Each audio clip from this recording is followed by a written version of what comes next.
Good evening, ladies and gentlemen. I'd like to call the meeting to order. Mr. Clerk, would you please take roll call? Dave Abdallah. Here. Bill Bazzi. Here. Robert Constant. Here. Lisa Hicks Clayton is absent. Denise Malinowski Maxwell. Here. Ray Muscat. Here. Tom Wenzel. Here. Madam Chair, we have a quorum. Thank you. I'd like to lead us in the Pledge of Allegiance tonight. I pledge Allegiance to the flag of the United States of America and to the republic for which it stands, one nation, under God, indivisible, with liberty and justice for all. Thank you. Please be seated. Tonight we have Wayne County Commissioner Webb for the Berwyn and Eaton Center Meals on Wheels Volunteer Recognition. Diane Webb, come on up. Well, I appreciate it, Madam President and board, honorable members of the board. I appreciate you allowing me to be here tonight to do this presentation for people who are so deserving. And, you know, in Dearborn Heights, you have a pretty serious population of seniors. And I think that every senior and every person, because we're all going to be there one day with any luck at all, right? We want to be able to age with dignity and stay in our own homes and maintain our independence as long as possible. And because of the seniors in this community that give so much of themselves to help other seniors, more seniors are able to stay at their own home because they get one hot meal a day, they get a visitor, you know, and a lot of them don't have any visitors. And so there's even been cases where the person that comes to deliver that hot meal finds them in a bad situation and is able to get them the health care that they need. So it serves a lot of purposes. I've been watching it happen here for years. I see it happen all over my district, but not the way it happens here. So I wanted to take this opportunity to honor the volunteers of the Meals on Wheels programs in both Berwyn and Eaton centers. And so you're going to bear with me. I'm going to read them, and I'm going to read their names because these are people who never, they just never get recognized, nor do they even seek it. See, someone's really excited about it already. Okay, we're going to start with the Eaton Center.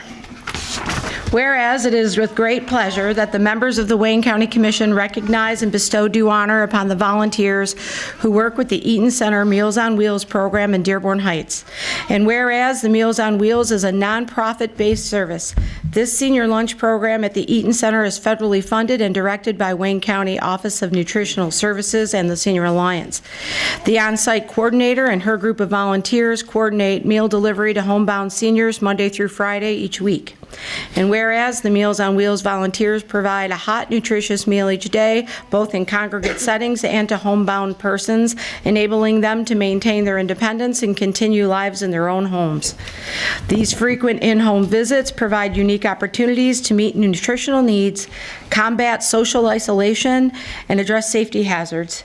And whereas the following volunteers, both past and present, are the unsung heroes that have kept the Meals on Wheels running successfully for the 31 years that Wayne County has offered the program. So I'm going to name them, and I'm going to do my best to pronounce all their names. So bear with me, and I apologize in advance if I don't do well. But I'm going to try. We need more Webbs in the world that make life a lot easier. Okay, Lynn Bear, Sandra Baker, Gail Bargerstock, Fred Bodden, Margie Bishop, Jean Blankenberg, Brian Bonner, Una Bronner, Nancy Breyer, Deborah Colby, Richard Coogan, Monica Kubis, Kathy Cunningham, Jennifer Darnell, Robert Doherty, Doris Steele, Anita Denowith, Donna Lee Draper, Hedgie Jankowski, Rick Jankowski, Susan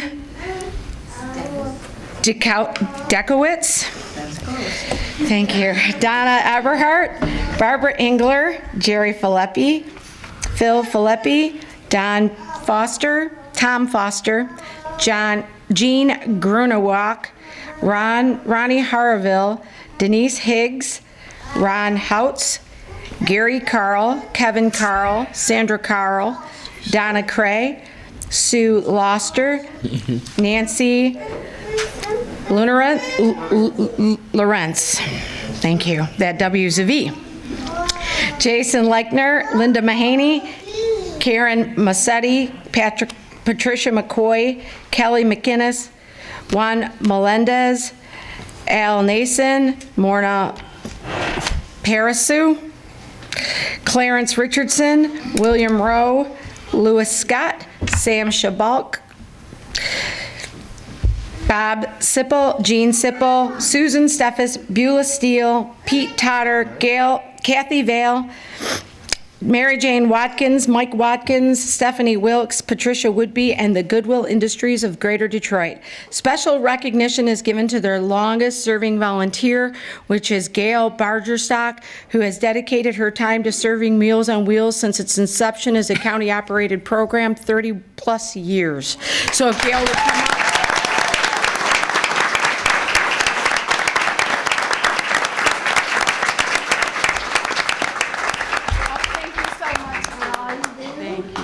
And this is a little something from me to you.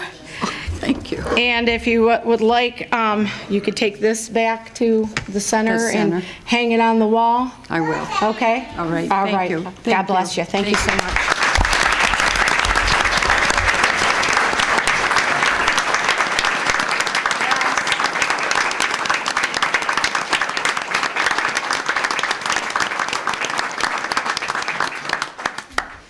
God, I love you guys. You're always making me tear up. Okay. Berwyn Center, Meals on Wheels volunteers. Whereas it is with great pleasure that we, the members of the Wayne County Commission, recognize and bestow due honor upon the volunteers that work at the Berwyn Center Meals on Wheels program in Dearborn Heights. The following members, both past and present, are unsung heroes that have kept the Meals on Wheels program running successfully for 31 years that the Wayne County has offered the program. Stanley Baca, Peggy Branca, Leonard Branca, Bernadine Brzezowski, Geraldine Chulis, Shirley Comstock, Ann Cornyn, Janice Zacco, Nancy DeSantos, James Emsley, Margaret Frankowitz, Kenneth Fussell, Carl Harmon, David Hasty, Michael Hedgka, Daniel Heller, Georgette Catula, Marilyn Coach-Coden, Gloria Koss, Bernard Cutlars, Chester Cutlars, Richard Cutlars, and Judy Ledford, Denise Malinowski Maxwell, Kathy Manecki, Daniel Manecki, Padmini Narayanaswamy. Did I do okay? Oh, thank you. And her husband, O.S. Narayana Swamy. Marianne Nelson, Elizabeth Osmond, Gilbert Perot, Joe Rodriguez, Kenneth Ross, Cynthia Roy, William Schnell, Linda Sloan, Lorraine Slumba, Walter Sabina, Joan Stewart, Casimir Wegson, Paul Robleski, Barbara Zielinski. Special recognition to their longest serving volunteer is Ben Cutlars, who has generally offered his time to serve Meals on Wheels for nearly 30 years here in Dearborn Heights. Give it up for Ben. Thank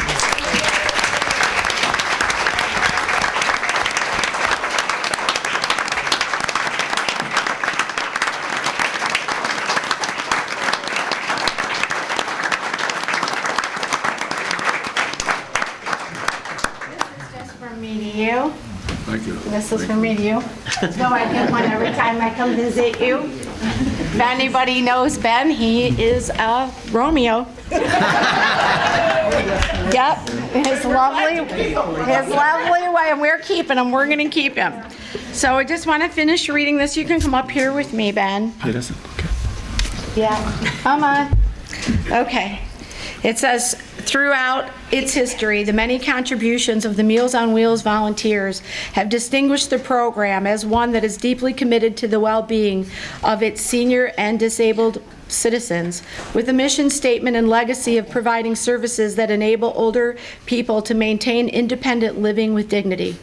Therefore, be it resolved that the Wayne County Commission salutes and commends the Berwyn Center Meals on Wheels volunteers for establishing itself as a successful organization and contributing to the quality of life for Dearborn Heights seniors. We express our grateful appreciation to these outstanding volunteers. And further, it be resolved that on the 25th day of June 2019, that this journal will be spread at length upon the day's proceedings to endure as a permanent record of respect and admiration, and that the suitable enrolled copy be presented to the Berwyn Center Meals on Wheels program.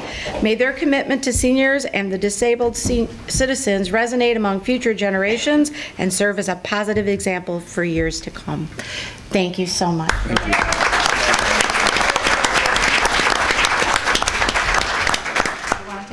Okay, you got it. Okay. mentioned. Thank you. He's 91 years old. And he is 91 years old and gets up and helps other people every day. How about that? So I just want to say thank you for the opportunity to allow me to do that. And, you know, I feel so blessed to be part of such a great community. Thank you.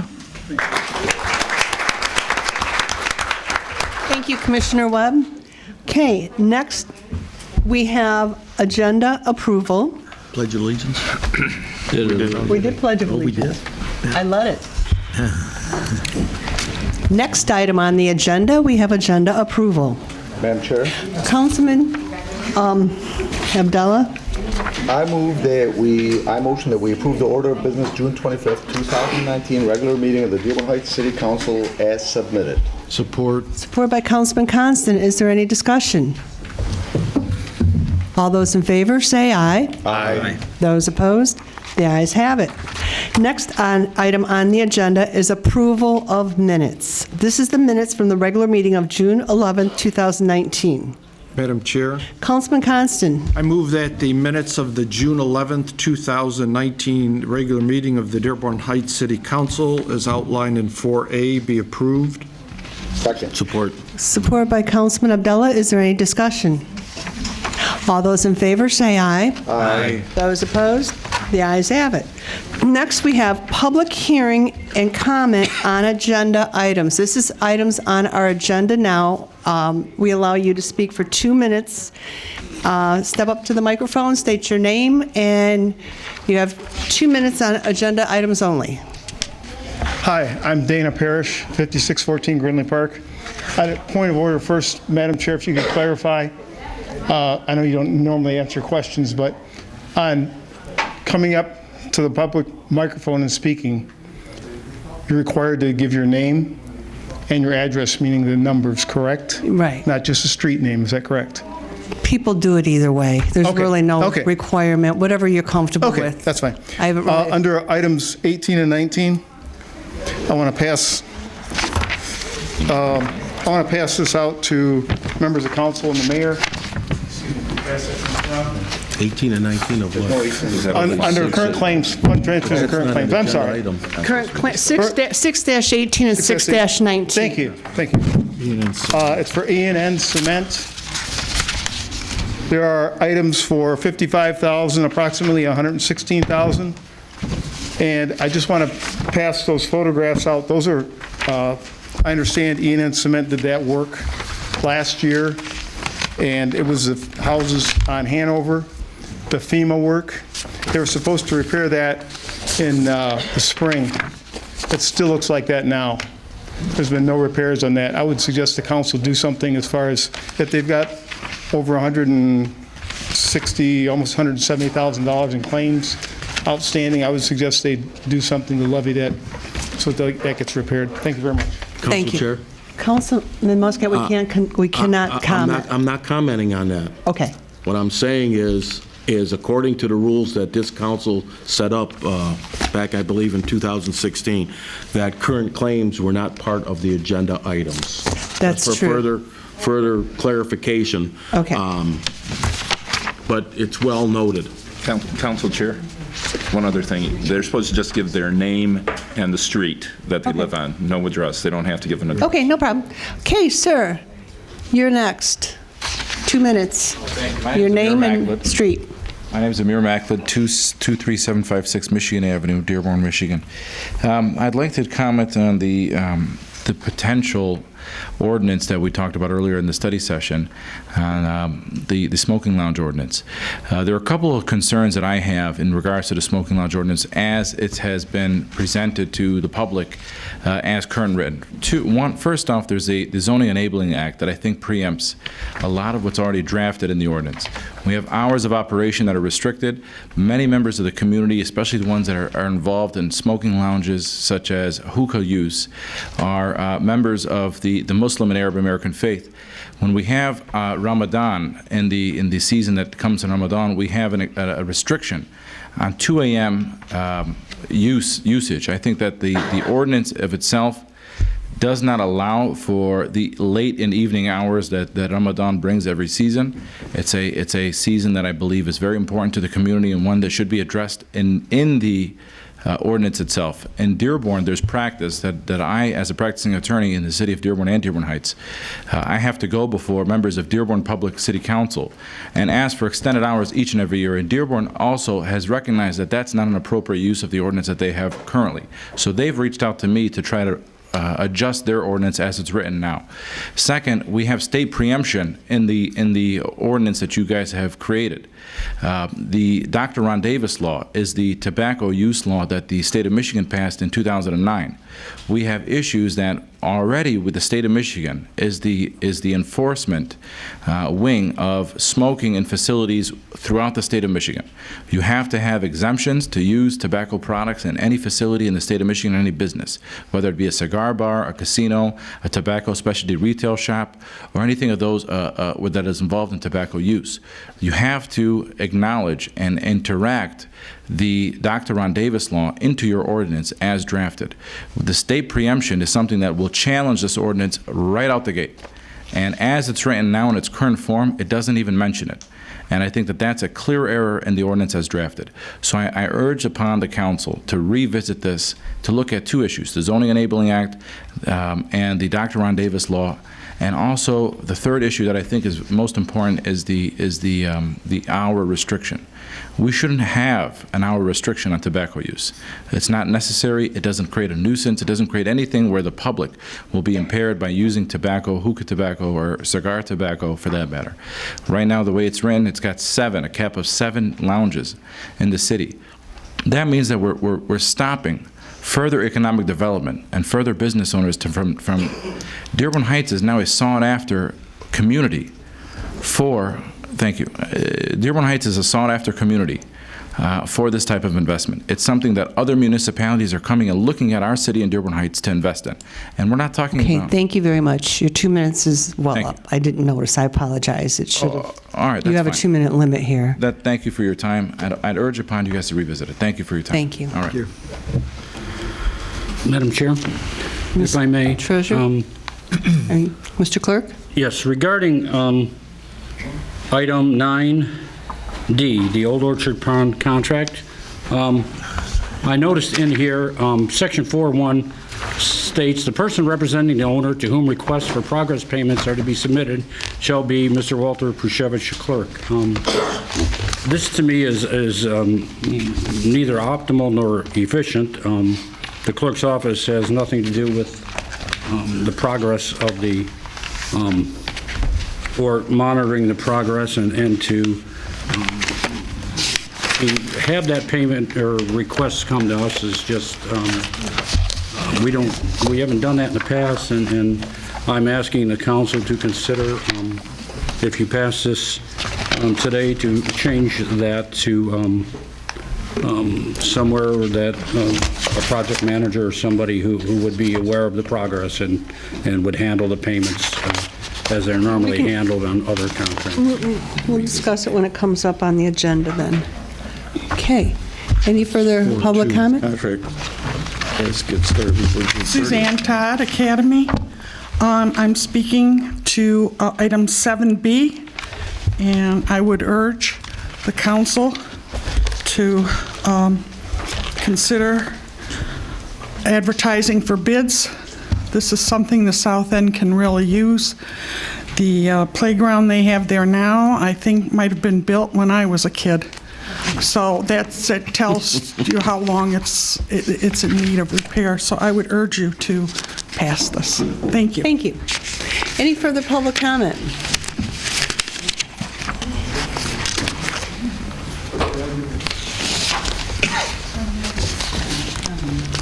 Ali Anani, Fairwood Drive, Dearborn Heights. My name is Ali Anani, owner of Dynamic Glazing Systems.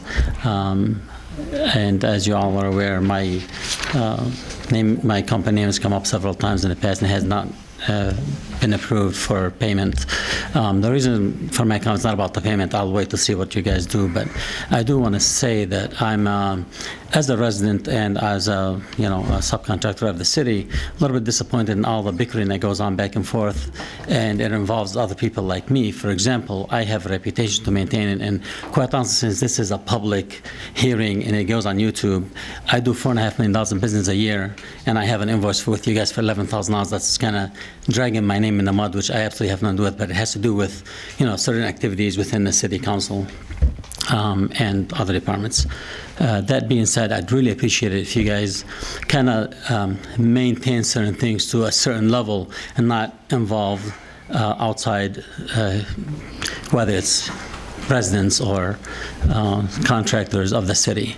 As far as the billing is concerned, I'm not concerned about that. I know I'll get paid sooner or later. That's the least of my worries. But thinking about this and watching it on YouTube and all the things that happen and how the company's name gets dragged into silly things that obviously are not true, just propaganda stuff, affects my business. And I'd really appreciate it if that would, you guys would take that into consideration before it goes any further, because it hasn't affected me yet, because I'm sure my competition is not going on YouTube to look where Dynamic Glazing and who's talking about them. But I do a considerable amount of business. What I've done for you guys is peanuts compared to the business that I do, and I was glad to do it at the time. Quite honestly, right now, I regret doing it.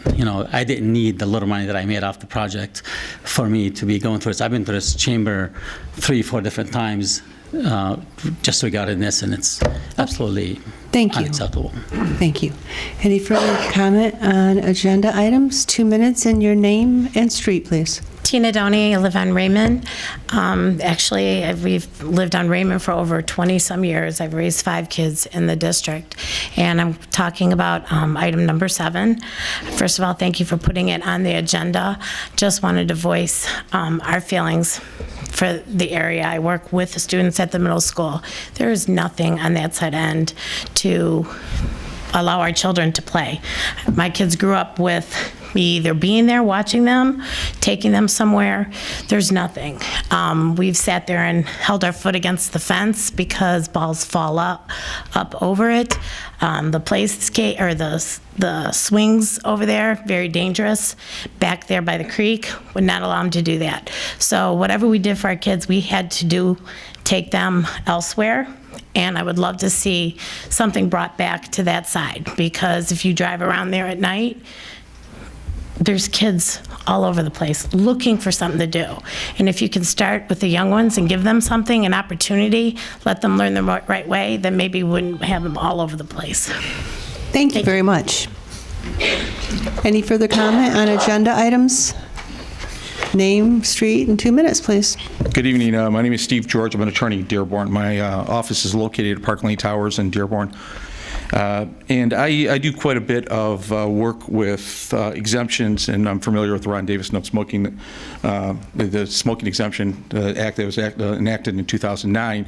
And listening, I was here at the open session, so there were a couple things that seemed to be asked, and I don't know if they were actually answered. One specifically came up, and Mr. Abdel, you were talking about, I think you kept on saying it was a 12 o'clock limitation in business closing. I think it's actually 2 o'clock. I think the way 12 o'clock was for the patio. With the patio, because I didn't see that in the ordinance. But okay, yeah, we're not supposed to go back and forth. But more to point, there was a question with regard to the 7 existing, and there seemed to be some question with regard to that. My experience is that I'm sorry. Oh, I thought it was. My experience is that the exemption is really what your putting the ordinance in place for. There are currently 7 exemptions in Dearborn Heights, and the cigar and cigarette shop has an exemption. It's called specialty retail exemption, which all hookah lounges work off of. You don't have any other exemptions in Dearborn Heights that I know of. The 7 are all specialty retail, and there are no cigar exemptions, there are no, obviously, casino exemptions, so those are your existing 7. So even though one of them is not exactly a lounge, you could literally be in the business and smoke a cigarette because it has an exemption to allow you to smoke. It's a traditional tobacco shop, as far as I know. My experience is that these particular ordinances are helpful. You see more and more communities adopting these ordinances, not retracting from the ones that have already been put into place. And most of my experience in reading through these ordinances is that they do put limitations on them. And the idea here is you don't want your resources to be overwhelmed. And that's what sometimes happens when you sort of exceed what a city can actually take on, or you have certain businesses that occupy more resources than that you'd like them to take over. So, and Dearborn's a good example. Even though Dearborn has 15 exemptions, and they're all currently in play, there seems to be a handful or a couple of places that have a disproportionate amount of resources that get applied to them, as far as police and everything else. So, I think that this ordinance is a good idea. I think that a lot of communities are adopting for that purpose, and those are my comments with regard to this. So, Okay, thank you. Any further comment or public? Okay. Oh. Name, street, and 2 minutes, please. Good afternoon. My name is Salim Sabbah, 8121 Riverview. I own Blue Moon Hookah Lounge right down the street. Most of you guys know me.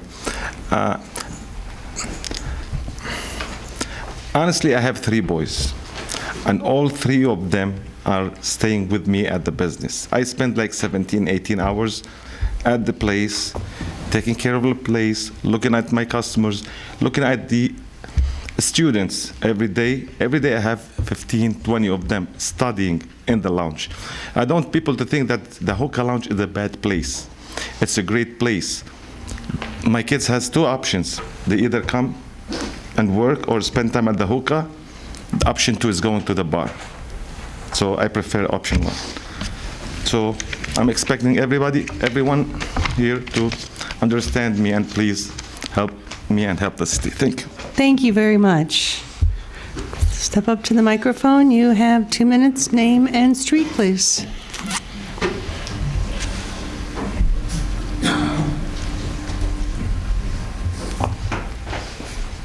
Zuhair Abdelhaq, Dearborn Heights.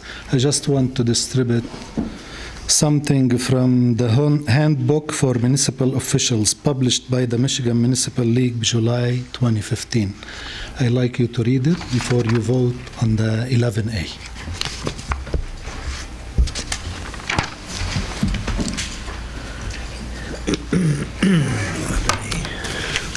Okay, any other public comment? At this time, we're going to move on. We have, oh gosh, where are we now? Okay, fund transfers and current claims. Council Chair, Councilman Muscat. I move that council approve items 6-1 through 649 as outlined.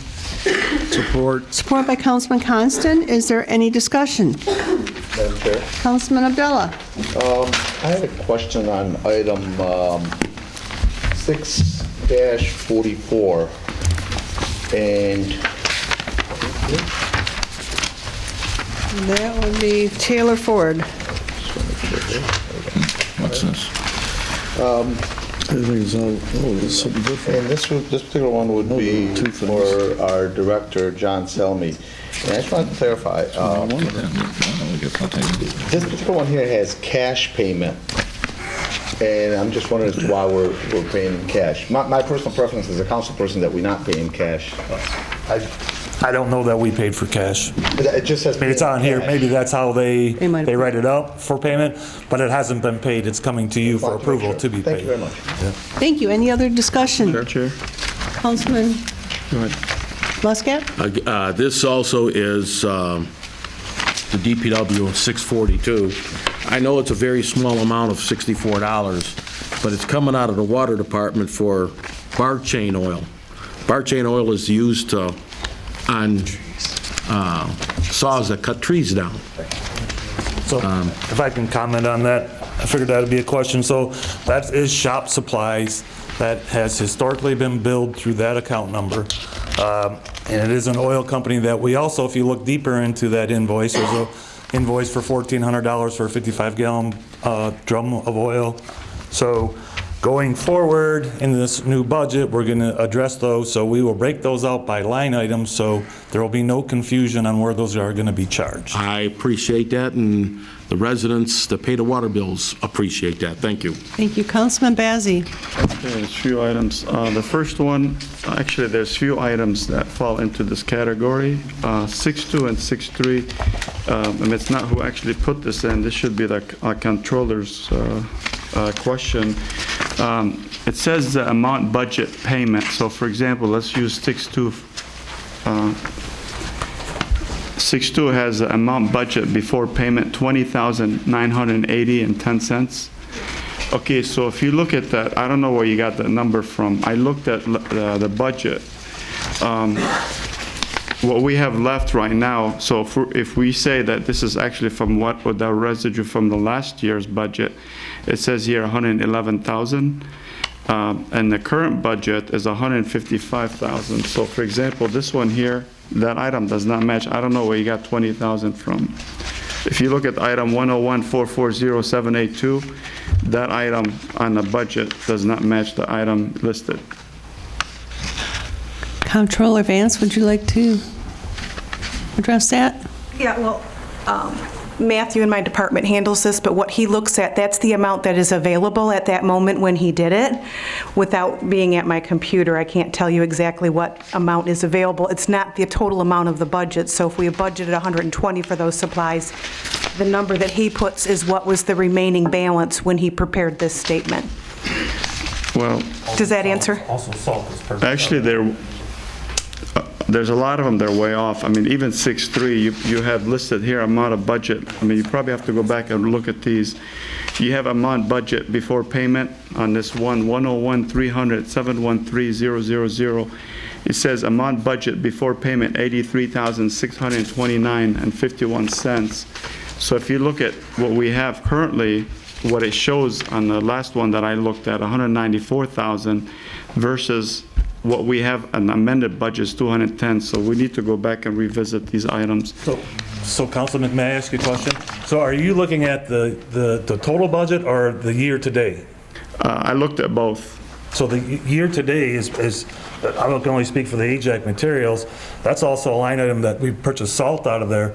I don't believe there's $100 and some thousand left in there. If you look in today's up-to-date journal entries, it should be a lot less than that. Okay, but if you do look at that entry, 101-300-713.000. I'm only speaking about the number two. No, I understand, but I'm looking at, I mean, any of the items that are referenced here on the account number, if you look at that account number on the budget itself, that amount does not match. Somebody needs to go back and look at that and tell me later where this amount is coming from, because I looked at both and it does not match on a bunch of them. Madam Chair, if I might say, Sure. Mayor with Placco. my accounting background, one of the things is that there's expenditures and charges to all these accounts.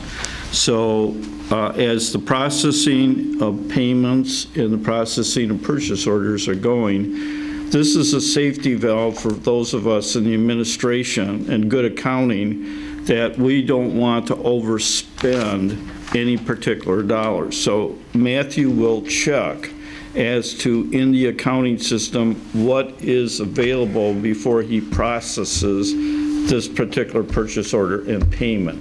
So it's a running total. I don't know how to respond to your question because it refuses to accept the fact that changes are happening every day in payment. The key is that we don't exceed the amount that was in the budget, and that's what this process does. Okay, item 6.4, it shows that it's going out of the water budget. I'm just curious, on the actual invoice, on the back side of it, it says leak on lift 1 and there's tube on lift 2. What is that? So that is the hoist that the mechanics use to lift the vehicles up off the grounds. Okay, why is that charged to the water fund? Again, like I just answered on the other one, these are historically where they were charged. Going into the new budget, we'll break that out. Those lifts are used by all vehicles, so, how do you want to split that? If it's a building maintenance truck and it's on there for 2 hours, you want us to bill that for 2 hours. If it's a water truck that's on there for 6 hours, if that's what's needed, that's what we can do. I can only speak to the accounts that I have right now to be able to pay out of. Okay, last item, I guess, this is general. We need to send a lot of these companies that we've been using, we need to send them out for rebid. I haven't seen contracts for most of the companies are in these invoices. That's all I got. Okay. Any further discussion on fund transfers and current claims? Okay, all those in favor, say aye. Aye. Those opposed? No. Councilman Bazey is opposed. Next item on the agenda is consideration of bids. We have Park and Recreation Director Haddad to advertise for bids for an updated recreation master plan. Madam Chair, Councilman Abdullah. I move that we concur with Director of Parks and Recreation Brian Haddad with the attached request for proposal for an updated recreation master plan. The city is soliciting proposals from qualified contractors able to facilitate an updated recreation master plan. And the bids will be received by July 17th, 2019. And at that particular point, one thing I want to point out, this is based on, in accordance with the Michigan Department of Natural Resources requirements as outlined in item 7A. Support. Support by Councilman Muscat. Is there any discussion? Madam Chair? Councilman Bazey. Okay, I thought we hired a director that I thought he can do this kind of work for, I don't know why we're going outside. Is he not qualified to do a master plan? No, the master plan has always been done because there's specific requirements in the proposal. This is what, you must have this in place in order to be able to apply for all grants with the state of Michigan. So therefore, you need a very comprehensive and a report that is in keeping with the state of Michigan. We have never, I don't think any of the recreation directors would have been in a position to create such a plan, and we've always used outside consulting help. Thank you. Councilman Muscat. Who has done it in the past? I remember this being done, but I just don't remember. Yeah, I think we used Wade Trim, but I'm not. I saw it. Was it McKinnon one of them at Okay, one time? Director Haddad, would you like to? Director Trim Haddad. has done it in the past, but the recent one that has expired was from Rowe. I forgot the full consulting firm, but I do have that information in the office. Council Chair? Councilman Abdullah's next. No, I didn't have it. Councilman Wenzel. It's a requirement that we have a master plan. Are we in violation right now because it's expired, or how often do we have to have them, and what's the status of the current master plan? They're for 5 years. The problem is if we wanted to apply for a grant right now, we'd not meet this requirement. So we need to get that in order to file for grants. Is the current one expired right now? It is expired, yes. Madam Chair. Councilman Abdullah. So Mayor, we had at one particular point, this was a while back, probably about 8-9 years back prior to the recession, there was talks about sort of recreation center, exactly, but somewhat similar to what Dearborn has currently near on Michigan Avenue. And I recall seeing the renderings of that at your office probably about 8, 9, maybe 10 years ago. I'm not sure the exact date. With this being in mind, is there any chance right now that we're going to be going, maybe applying for, now that the economy is good again and the federal government is getting a little looser with the money, is there any chance of applying for that type of grant to build that type of facility, on beach, maybe possibly on Beach Daily where we currently have a place, and then possibly another one in the South Heights?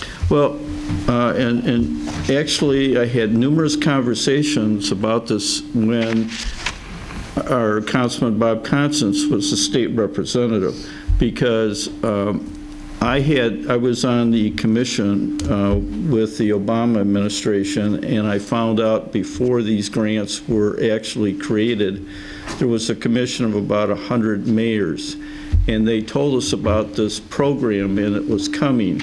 And one of the requirements was that it had to be, I forget what they termed, but shovel ready. Shovel ready. And so we got a definition of the shovel-ready, and the council and myself and the recreation director spent a lot of time, actually hired a consultant, an architect. We actually went on a tour of sites in Flint. Grand Rapids was one of them, and a few others. Not all of us attended all of them. And then what happened was we were approved for the grant, but it was administered through the state of Michigan. And I remember having conversations with you, state representative, and you told me that, and you could explain it better than I could, but they backfilled the state of Michigan budget and took our money. Yeah, and there were requirements that couldn't have a swimming pool or sauna, and we had the plans and everything, and that money didn't end up going for any new construction like it was supposed to. I'd just like to pursue that. The plans are ready. We would just need to, we had construction plans because they told us it had to be shovel-ready. So those plans still exist, and we had... I'd just love for us to pursue that, hopefully. Okay, thank you. Councilman Wenzel. Yeah, I did have a follow-up question. Now, I was involved with a master plan with the Planning Commission. I know these things don't happen overnight. My concern is that this is going to take, there's no timetable on this. This has to be done immediately, as fast as possible. And does this hurt or have any bearing on the playscape that we're looking for? Is that, no, we can't get grant money for that, or? But this is something we have to jump on right away. If we can't ask for a grant without this, someone dropped the ball along the line here. They should never lapse. They should overlap. At the Planning Commission, we never let one lapse, and it was every 5 years we had to have it. We did it a year ahead of time before it was going to expire. So someone dropped the ball on this. We got to get it done immediately. I don't know who's going to take care of it, but I think we should. When's these bids supposed to be coming out? July 17th. July 17th, and well, we got to act on this fast. Okay, thank you. Madam Chair, I was going to actually ask, my second question was, it has on second page meeting requirements, working meeting with a committee. Do we have a committee right now, or who are they? Not as of yet. Now, who will they be? Are they residents? It will be residents. Okay. Thank you. Any further questions? Okay, at this time, let's vote on it. This is for the Park and Recreation Director Haddad to advertise for bids for an updated recreation master plan. All those in favor say aye. Aye. Those opposed? The ayes have it.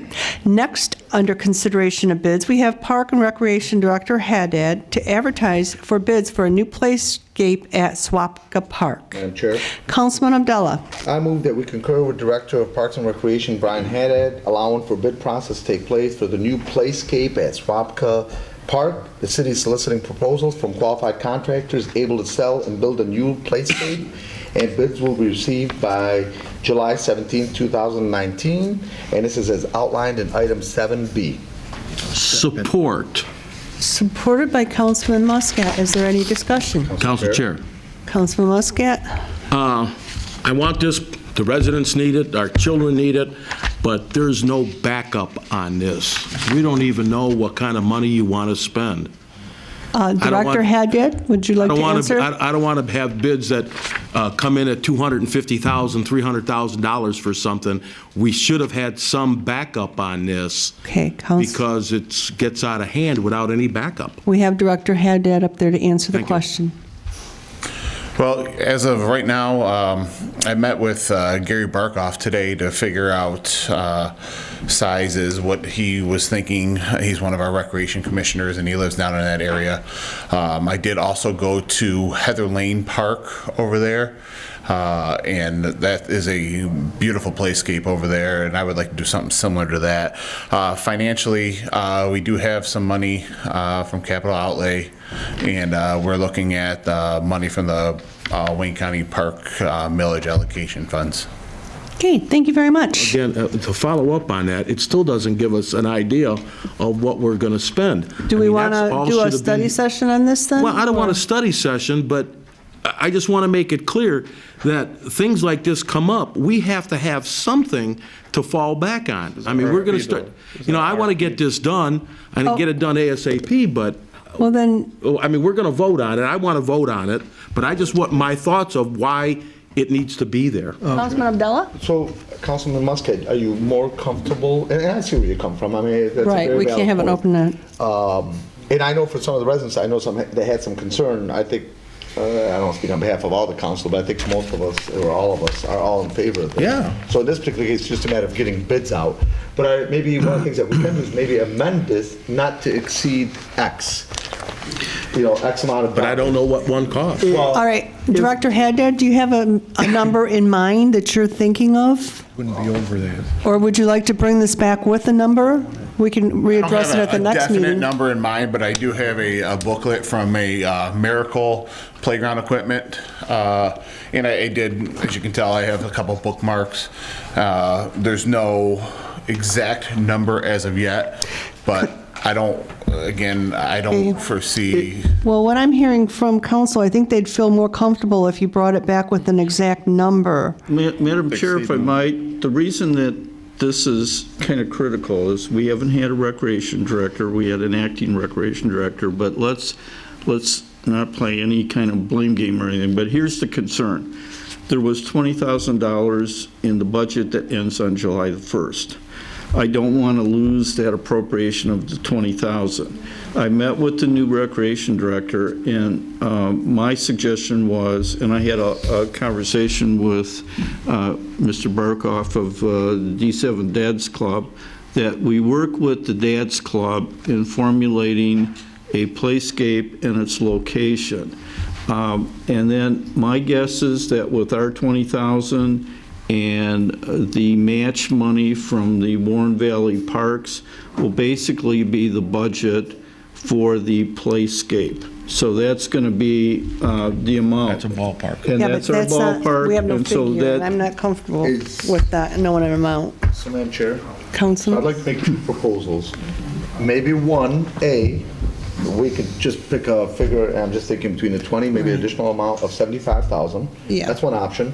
The other option, just because we put it out for RFPs, no matter what the costs end up being, we don't have to obviously approve it at that particular point. It'll come back to you. Either True. way, True. we would have, obviously we'd have a better idea on an exact dollar figure, and then worst Correct. case. You get the we final could- say. I don't want to say deny it, at least I can speak for myself, I don't speak on behalf of others. I would not deny it, but maybe amend it to a figure that's more within the budget or the numbers that we are working with. Thank you, Yeah, 'cause Councilman. I agree it needs to be done.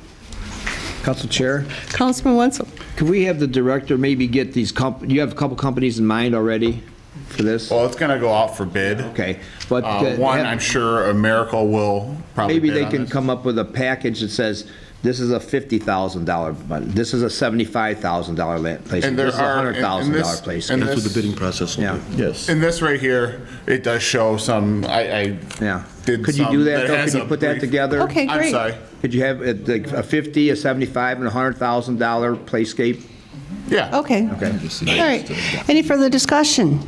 Okay, this is for Park and Recreation Director Haddad to advertise for bids for a new playscape at Swap Park.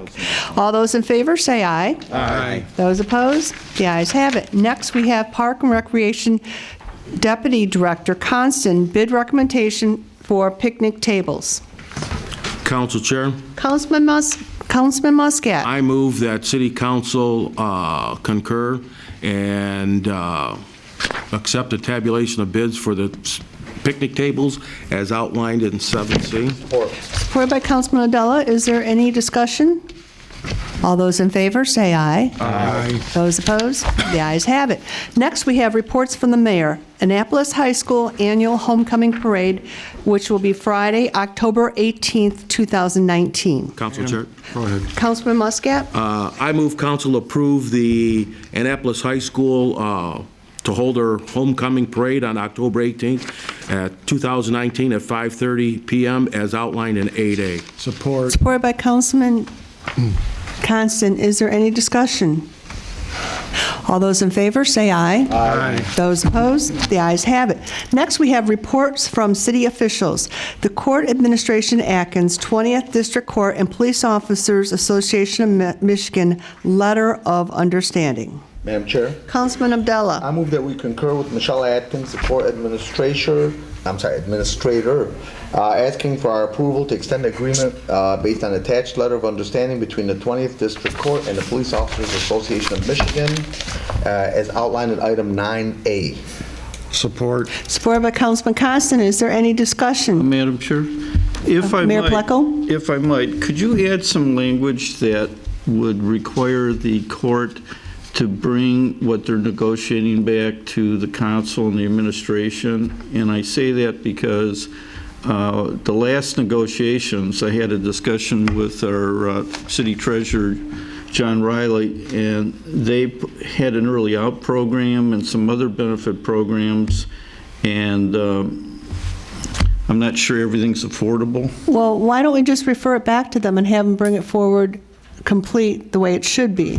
Well, except... And that way... It's just an extension because we're negotiating. Yeah. We came to study sessions on the last contract. We did come to council several times. Yeah, but before you agree, if you would, and I just want to make it clear, I didn't see you in the audience, but we're getting concerned because all these benefits have a significant effect on our legacy cost, and so it's before everybody's on everybody's radar screen. Oh, no, that's fine. Madam Chair. Councilman Abdullah? So when I read through this, just for clarification, and you're probably the best to be able to answer this, Michelle, one of the things in there was it was going to be on a day-to-day basis. And in general contract, I'm always concerned when something is on a day-to-day basis versus hypothetically a 14-day basis or a 30-day basis. And the reason being, and I'm sure everybody's dealing in good faith, no doubt about that, but just speaking based on my contract knowledge or business, somebody can cancel it obviously tomorrow. Yeah, it's just to say that this current bargaining agreement that we're currently in is just going to, so it doesn't expire on the 30th. So while we're negotiating. I respect that. Yeah, and right now we're also waiting because, as you know, we're missing a judge. So we are waiting, so we can all sit together and talk and do some things and to talk. So it's on a day-to-day basis because we don't want the union to be without a bargaining contract. And I respect that. Just Yes. my preference is, and maybe, I don't know if Council Miyake can reference this, but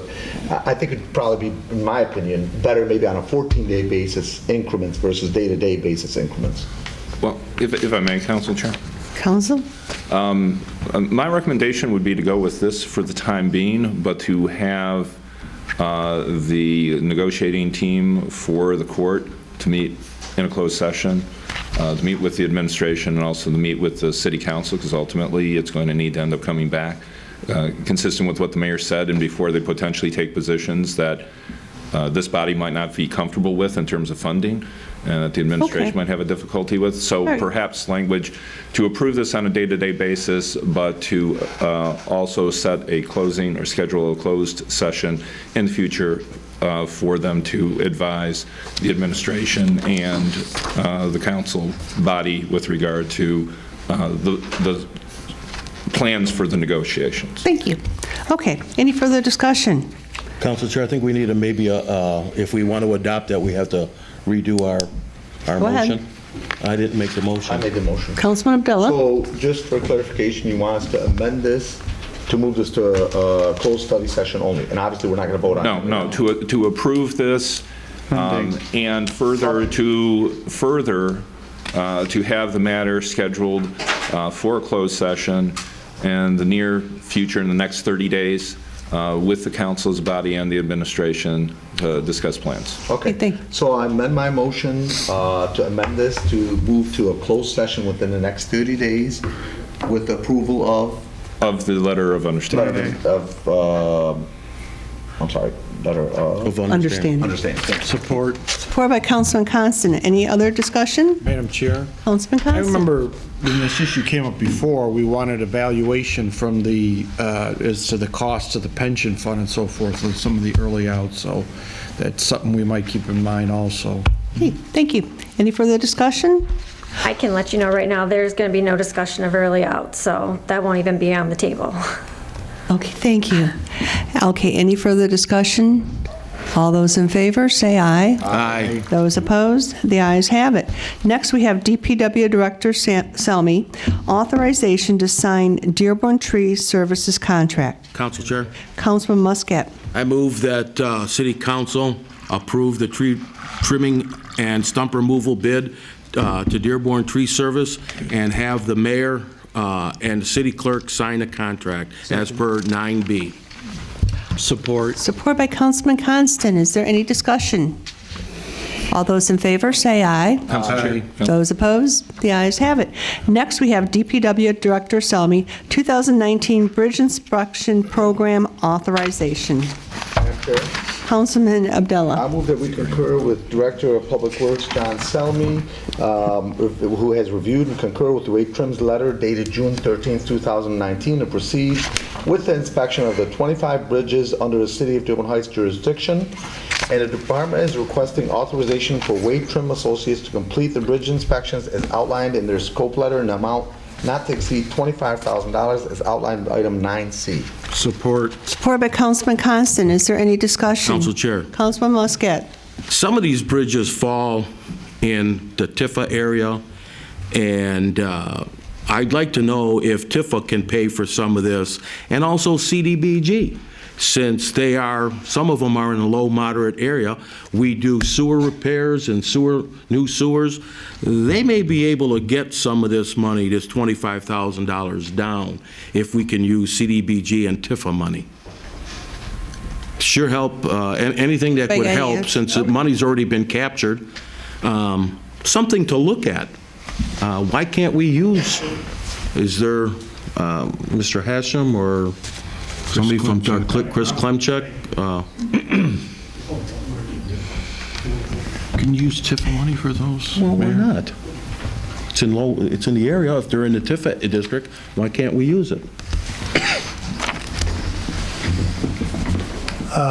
In the Tiffin district, I think there's only one bridge, which is Beach Daily. Okay, which is a possibility. I'd have to check the areas for CDBG. I mean, that would... But there could be a few bridges. I mean, even if we take off 2 or 3 bridges off this and divide the money the way we're supposed to divide it, that $25,000 could come down to maybe $15,000 or $18,000, which sure will help. Is that something we could entertain? So can we? Sure, We'll look however at it. you want to We'll budget. look at it. Can we However you want to budget. refer this back to the administration then, and to see if we can do that? Chair? Councilman Abdullah? I don't believe we can do that because the Tiffin budget's already been approved, so this will be maybe... Well, you still could amend any budget, okay? But budget is fluid. I mean, we could amend that, and there's ways to do that. This is nothing solid like the Rock of Gibraltar I'm here. just not sure if we could, because I know they've already, I mean, Chris would probably better be able to attest about that, but I know they've already... There's got to be some way of doing that.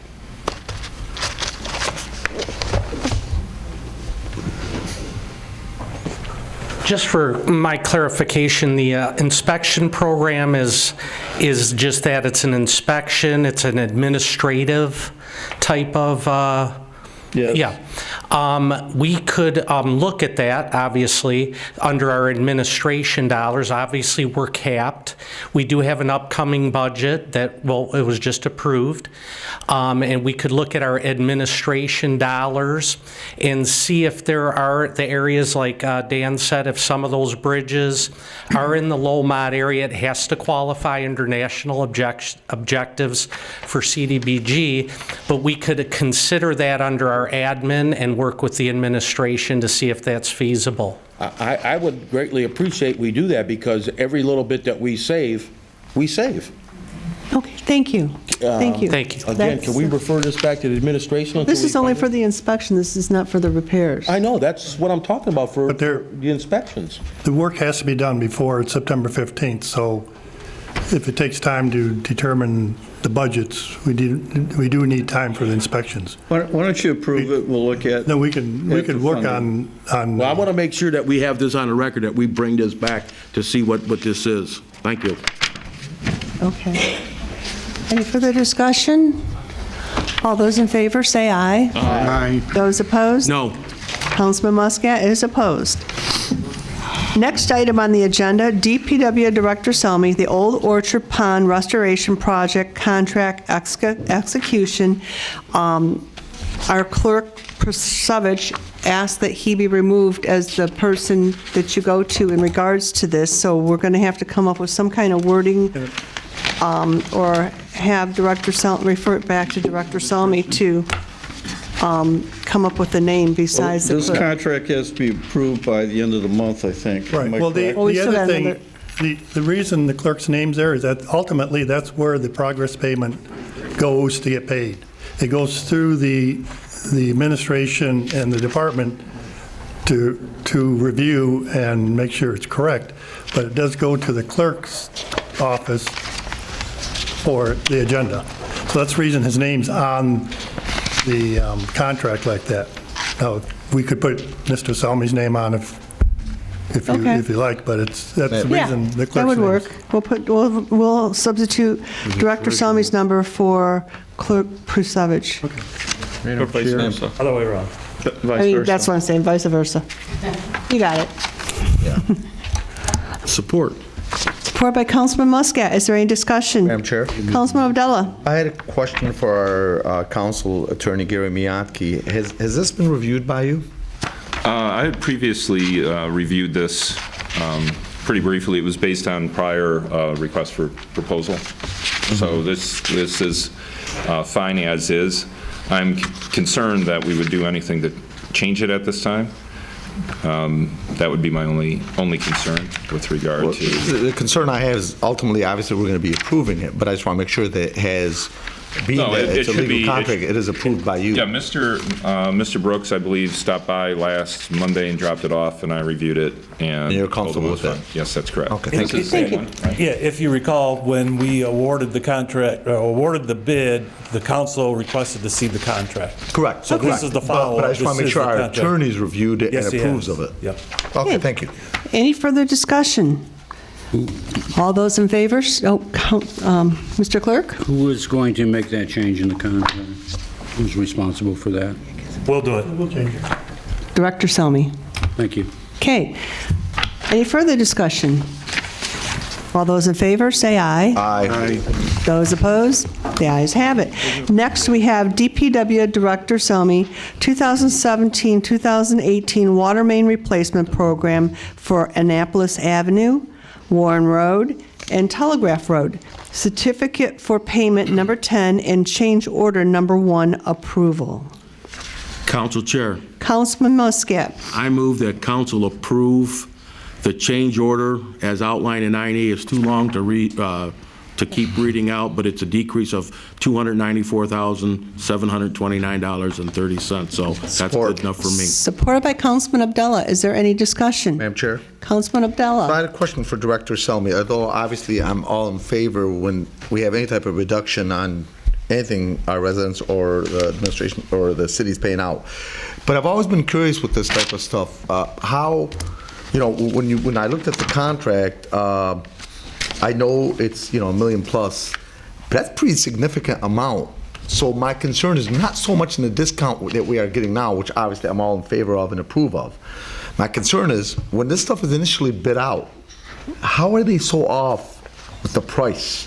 I mean, I With a could huge defer, figure. I deferred to Mr. Brooks, but I wasn't here at the time, but Sure. typically... Well, I'm talking about general. Yeah, typically they use less quantities. Okay. Right, so every item has a line item number to it, and they have quantities associated to that line number. So if they use less quantities, it typically reduces the contract amount. My concern is when they initially bid, not so much while we're getting a discount, which obviously I'm all in favor of. When they initially bid this stuff out, while we don't have a more accurate figure, I know they can't get exact, but a figure within 10,000 so that therefore we are committing to much less money initially, because the concern I've got is, God forbid, if somebody wants to do, something funny, we've already approved them for the larger amount, I hope not, pay a larger amount up front. But if you look in that change order... I did. It has quantities in there. So some quantities are reduced, so that gets paid by quantities. Okay, as long as you're comfortable And I'm with it. sure Thank you. it's the market too, because prices go up and down for different products, like lumber or whatever, anything. Most of the credit is in the restoration and the concrete, because, and part of the credit is to the contractor. He's did a very efficient job to minimize disturbing the concrete roads and sidewalks. So a lot of the savings is that, is his efficiency in working. We didn't have to pay that. But we have to put it in the contract because, a contractor has a right to work within a certain limits. And, but the contract is very efficient. All right, thank you. All right, any further discussion? All those in Madam favor? Chair, may I interrupt here for a Mr. Clerk? second? Council Secretary and myself, both for item 8D and 8E, we do not see motions that were made and seconded. 8D. 9. 9. Or 9, excuse me, 9D. We don't see. Yeah, and the one motion. Okay, 9D, the Councilman. Old Orchard Pond Restoration Project Contract Extension. Do I hear a motion on it? Madam Chair. Councilman Abdullah. You're correct, clerk, so I'll make a motion, just in case. So I motion that, per John Selmy, Director of Public Works, the director for the Old Orchard Pond Restoration Project, Anglin Civil, have provided a performance bond and a labor and material bond and liability insurance as outlined in the contract payments. And a copy of the aforementioned material are enclosed for our reference. And it says as outlined in item 9D. Support. Supported by Councilman Constant. And I'm sure we've already done our discussion, so let's just vote on it. All those in favor, say aye. Aye. Those opposed, the ayes have it. And what other item? This upcoming item that you're getting ready to vote on, Madam Chair. Oh, no, 9E we're on. 9E, right. Right, okay. Have a motion, nor is. Okay, I need a motion on 9E. Council Chair. Councilman Muscat. I move council approve the certificate payment number 10 by Wade Trim as outlined in 9E, and again, we're saving $294,729.30. Support. Supported by Councilman Abdullah. Any further discussion? That already. I know, you did. We did do this already, because I remember Councilman... Because I said 294,000, I'm good for it. I'm sorry, we didn't have this. Yeah, okay. That's all right. All those in favor, say aye. Aye. Those opposed, the ayes have it. Next item on the agenda is DPW Director Selmy, 2018 CDBG Water Main Project. This is for Annapolis Avenue from Williams Avenue to Polk Avenue, certificate for payment number 6 and change order number 1 approval. Council Chair. Councilman Muscat. Again, I move council approve the certificate as outlined in 9F, and there's also a saving of $72,478.40. Supported by Councilman Abdullah. Is there any discussion? All those in favor, say aye. Aye. Those opposed? The ayes have it.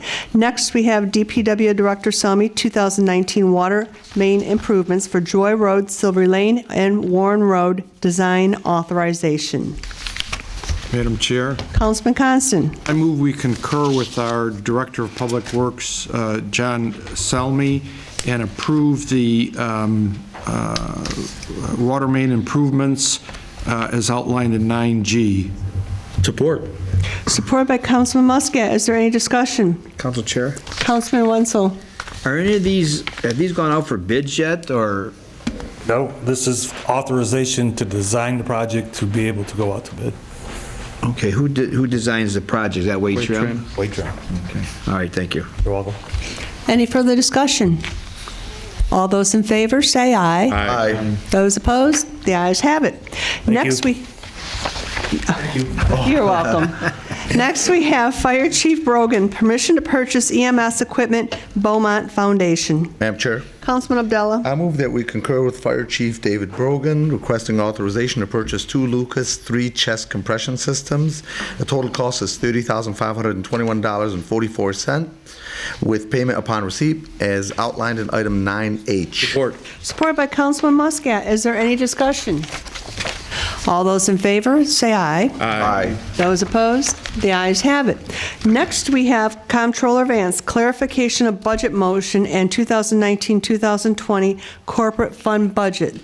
This is that the City Council adopts the general governmental fiscal 2019-2020 surplus budget in the amount of $49,283,200 $231. Council Chair, Councilman Muscat. I move council adopts the general government fiscal 2019-2020 surplus budget in a amount of $49,283,231 as outlined in 9I. Support. Supported by Councilman Constant. Any further discussion? Madam Chair? Yes? This is, and we've had this discussion before, and I'd hate to bring it up, but we got to. And this is for the mayor. In regards to the building and engineering director, I know at one point, probably about, I'm not mistaken, maybe about 45, 60 days back, you had mentioned that you had somebody in mind. What's the progress on that? Because quite honestly, personally, I'd like to see some sort of director in there up and running. And this is no reflection on what's going on now, but I'd just like to see an actual director. Is there any? That would be at the The key, and maybe we can have a committee meeting, because there are two individuals that are in the department that have been, this has been discussed. The budget for the director is $56,650. Neither one of the individuals are interested in it at that price, and so consequently, the salary needs to be increased. However, if you do that for just building and engineering, I've got a controller, HR director, an assistant, JAC, and ordinance that you also need to adjust. Okay, thank you. Any further discussion? All those in favor, say aye. Aye. Those opposed, the ayes have it. Next item on the agenda is Comptroller Vance Budget Amendment. Madam Chair? Councilman Constant? Go ahead. I move that we concur with Linda Vance, our controller, approving the below budget amendment for general fund in reference to assessing contract increases. Contract services, item 101-209-818-000 for $1,000, and appropriated fund balance 101-000-599-000 also for $1,000, and the above amendment is needed to balance out accounts for the year end as outlined in item 9J. Support. Supported by Councilman Constant. Is there any further discussion? Is there any backups to this of? I'll let the controller talk, but what happened is it would have been in that multi-account that was presented at the last meeting. Are these an addition, subtractions? What are they? There was an adjustment to the assessor, the contract with the consultant, and so we're not maybe 1,000, maybe 800, 900 short, so that's why. After I did my other adjustments, I realized that I didn't account for the raise in the contract, which was effective June 1st instead of July 1st. That's the contract service, that's for the assessor. Yeah, so it's Right. the assessor's contract that you voted in a rate increase for it, and when I was doing my initial calculations, didn't put that in account. I figured it was going to be July 1st, but their contract actually renewed as of June 1st. So it's just an adjustment to make sure that they're... And the fund balance, what is that for? That's to account for, I'm increasing both of them, appropriating the fund balance to cover the $1,000 for... Okay, so one's going to the other. Yeah, but Okay, they're thank you. both considered increases at that Thank you, level. that would be nice to know, thank you. Thank you. Any further discussion? All those in favor, say aye. Aye. Those opposed, the ayes have it. Under ordinances and resolutions, we have Council Pro Tem Bazey, second reading of proposed ordinance number H-19-06, smoking lounges. Madam Chair, Councilman Bazey? I move the City Council to approve second reading of ordinance number H-19-06 by adding Article 5 as outlined in 11A. Support. Supported by Councilman Muscat. Is there any discussion? Council Chair. Councilman Muscat? I would like to see one change in here, and that would be the time limitation that they operate. It does have it. In another part, we were incorrect. It does say 2, because I did read that too after we But got I'd done. like to see something happening for, as we've had previously, where the attorney came up and said he has to go to Dearborn all the time to readjust that for the ever-growing Muslim population that through Ramadan. And I that's just a burden on the facility owners, that they have to hire an attorney to come before us. It costs them more money. So What- if we can make some sort of adjustment to that. What we can do is see what Dearborn is doing exactly, and I'm just following Dearborn's footsteps. When they do theirs, we'll follow the same, Madam Chair? because they're already investing in the thank you. attorney for that. Councilman Abdullah? I also, just like we had in the study session, and I had some concerns, I had 9 of them, but some of them have been answered. But in order to vote or consider this, like I mentioned earlier, I just left a simple abbreviation. There should be an opportunity for people to open in other zip codes in Dearborn Heights instead of putting a cap. Also, the Ramadan hours, which, as we've talked about earlier in the study sessions, there should be an opportunity for some of these lounges to be able to open a little later during Ramadan hours. Next one that was important was, it said that the outside patio areas would have to close at midnight, and I'm not okay with that. It would have to be similar hours to whatever lounges are going to open. And Councilman? yes. I don't mean to interrupt you, but in Section 8-76, it does say 2 a.m. We Right, but no. misquoted it. The patio in there, and I can show you where that says that. On the patio, when it says by 12 o'clock midnight, it has to close. It was in there. I read it. Okay, because I got outdoor seating shall be permitted right below this time limit.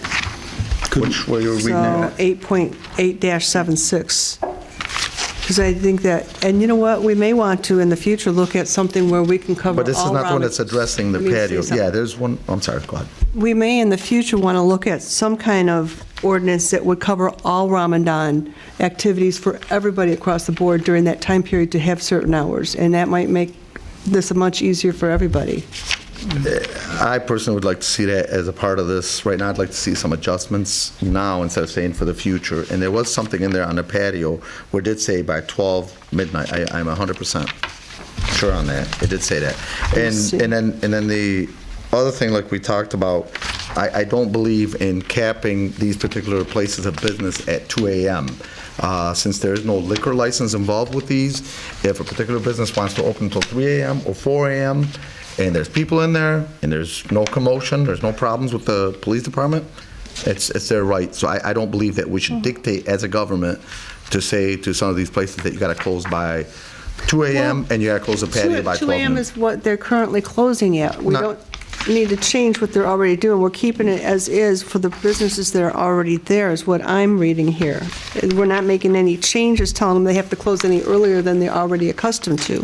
If that's the case, then we change it to where we don't put a cap on hours. Again, I don't know why we would put a cap on hours. If somebody wants to, if a business wants to stay open, I mean, I know many restaurants are open till 24 hours. Oh, absolutely. Well, There must be economics should dictate that, not us. there must be a reason that it is 2 a.m. Council? I mean, for this Because this item. was, the one gentleman that was up here said it was some kind of, I can't remember the exact wording he used. Chair. Wait a minute, he used, You're talking about the initial, he said Dearborn, Davis law or He something like talked to that? Dearborn, and Dearborn's making an It's a state adjustment. But we need to look at that adjustment, so. for yeah, the last I'm all reading, we for can bring adjusting that. after today or whatever. I mean, even by the next meeting, if we can get something from Dearborn to clarify it, at least get the second reading over, I would say. Council Chair, with due respect to Dearborn, I don't feel Dearborn should dictate to us, or, I mean, it'd be an example, right. that's fine, but I won't follow just Dearborn's rules and laws, because they have their own for whatever reasons, and that's fine. But we got to set our own, I mean, these are issues that I think are important for me to Well, consider. Madam Chair, Councilman Bazey? with other cities have had issues. What we're trying to be here is proactive. We don't want to have issues in the near future, and we're told, hey, you guys passed this, this was grandfathered. And the reason why this ordinance was written is because most cities in the state of Michigan are going to this here. And that's why it's not just Dearborn. There's at least 12 that I know of have changed or put ordinance in place and said basically the same thing, that we need an ordinance in place to make sure that we're not going to have issues in the near future. Okay, at this And point. avoid problems that other cities have had. Madam Chair. Okay, Councilman Constant. I think issues like this, it has to be referred to the planning commission in order so it won't be struck down. Well, we have a motion on the table right now, and we need to address that Council as Chair. it has been read. Can I ask Councilman one Muscat? question to the Yeah. Corporation Council? Sure. Any ordinance can be amended later, correct?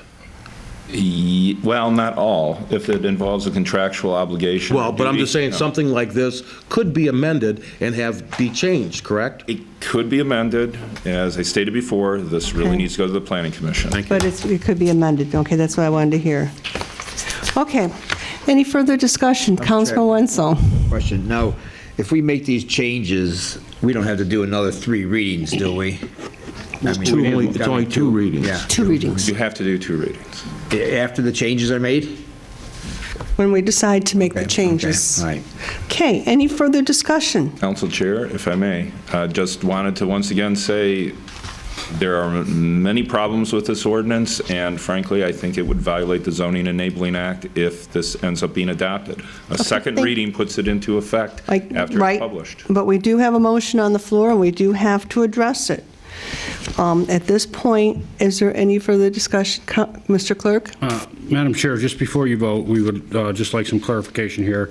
I don't believe the motion said effective upon publication, Councilman Bazey, so Yes. Is it? that would need to be clarified, and I want to make sure that this ordinance is, the one that we have is the one that we're publishing. Are there any changes being made?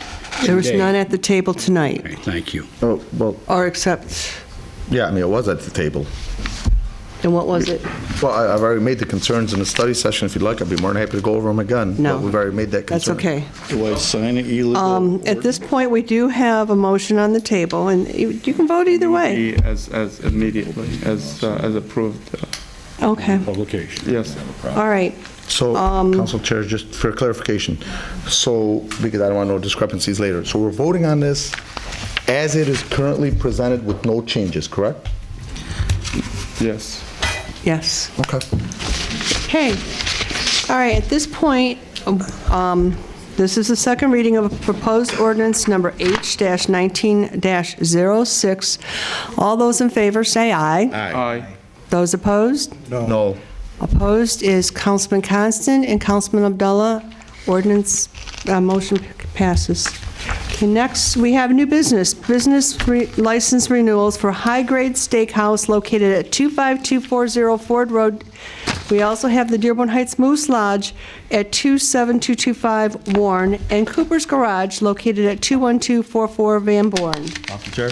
Councilman Muscat. Can we do all these at one time? Yeah.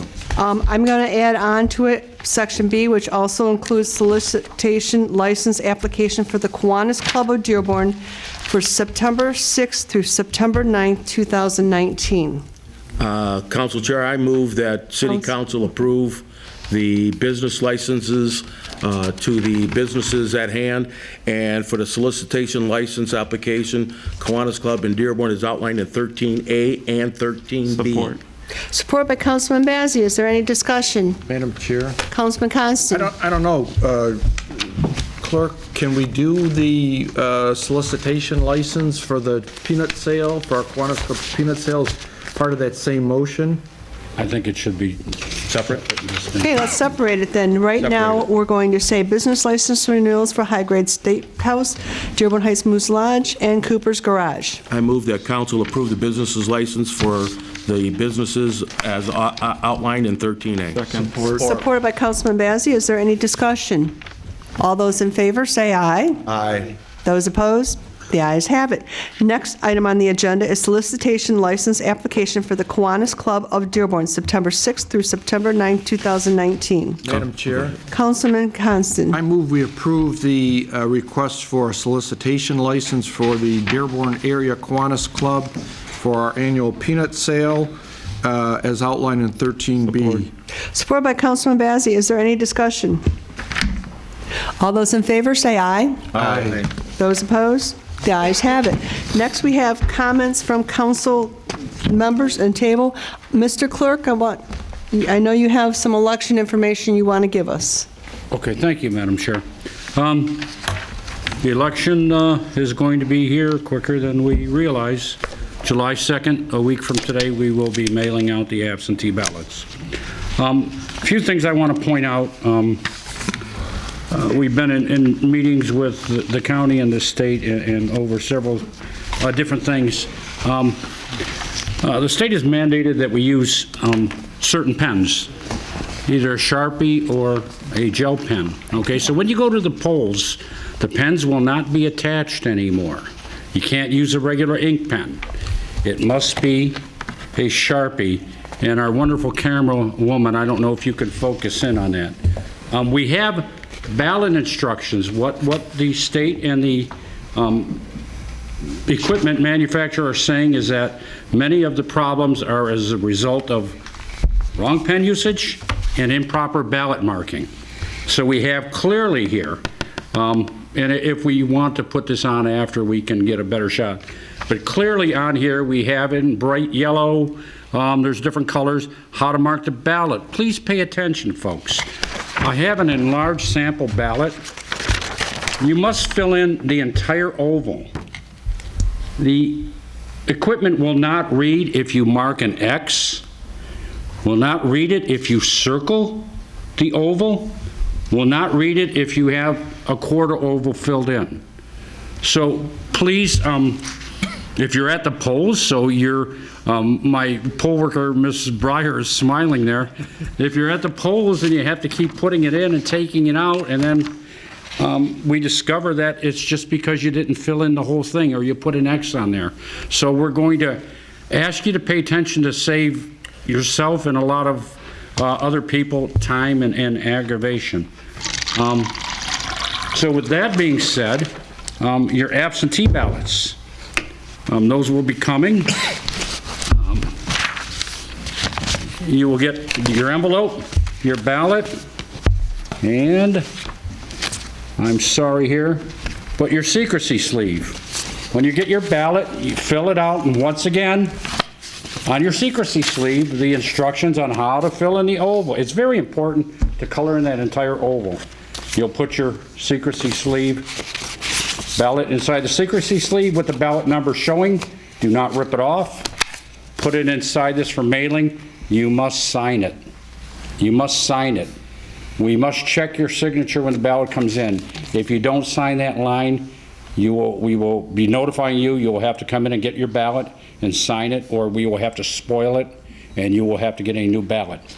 One other highlight on the issues of reissuing ballots this year is previously, if you did not receive your ballot by mail, and folks, no offense against the mail, but I urge you, if you want to get your ballot in, it might be best to bring it in. It's taking 5 to 7 days for mail to get through. So we've already gotten many phone calls about people who didn't get their absentee applications. So I urge you, if at all possible, so make sure you sign it. If you need to request a new ballot before we could just cancel it over the phone, you must request it in writing now. So you're going to have to get a form, come in to give it to us, or mail it in. These are laws. These are not things that we are enacting to make things more difficult for you. So with that being said, I saw a lady with a question of what I would like to is possibly if you can come up during public comment, being I don't think we're at a time where we have a give and take. Does the absentee ballot have to be done with a Sharpie and that also? According to the manufacturer, these pens do not dry quickly. I can't mandate what you do at home, but I'm going to give you this, and I'm glad you reminded me. We're going to give you this pen when we give you your secrecy sleeve with your ballot. You're going to learn this at our meeting. We're going to give you the pen physically. You're going to have to hand your pen in when you put your ballot in we'll have a bin, and those pens will be going back and forth. What we are told, when you fill these out at home, if you use your ink pens, what have you, this ink is a slower drying ink, and if you fill it out at the poll and you put the ballot right in, the ink gets on the reading sensors and throws off the thing. If you fill this out at home, it's going to be in an envelope for a couple days, and we're not going to open it till Election Day, so that won't matter. But will matter when you fill out your absentee ballot is how you mark it, to make sure you fill the oval in completely, not put an X in the address. Thank you for that question. I appreciate that. Thank you. Once again, if I could just say, any questions? 791-3432. The ballots will be going out a week from today. Give them a week. Give them a week. If you do not get your ballot by the following week, do not hesitate. Call us immediately. Do not wait till the day before the election, say I didn't get my ballot. Thank you for the time. I'll be giving more updates as we get closer on different election laws that have been passed. Thank you, Madam Chair. Thank you, Mr. Clerk. Any further discussion from the council members? Council Chair. Councilman Muscat. I have a few things here I'd like to say. Number one, we've owned a golf course for quite a while now, and we've yet to do anything with the managing company that's there now. I said this the last time we were at a city council meeting. We've either got to get going with it to let this man invest so we can progress with this golf course to make money and to open all year round. The longer we wait, we're hurting ourselves, we're hurting the taxpayers. We need to get it done ASAP. The second thing is we also talked when we first went to purchase this golf course about putting deed restrictions on its golf course. We have yet to do that also. So I'm going to ask Council Chair if she could direct the Corporation Council to start looking into that deed restriction of no building on it. He already has. Okay. I started that right away. Yeah, we haven't seen or anything about it. No, but he's working on it. Okay. Do you have it finished? No, we were talking about a deed restriction through a particular entity, and there's a very significant cost that is associated with that, which I don't believe that anyone anticipated when it ended up being originally discussed. All right, could you get us that information, maybe in an email or? So we know. I'll provide a status email then with regard to that would be perfect, thank you. And then, again, I also sent an email to Corporation Council that might have been a little bit on the angry side about the streets being littered again with the paid advertised papers that are dropped off by the Detroit paper companies. The pictures that I sent to him, the same ones are still in front of my house on the street. One down the street had withered away and is washing down the storm drain. If these, I understand what we call freedom of the press, but these are paid advertisements. If they want to deliver them, fine, but they can't put them on city property. Let them deliver them like they do a newspaper on people's porches. Okay? I'm not against them delivering it. What I'm against is what our city looks like with these bags all over the place. Obviously, the residents don't want them because they're not picking them up.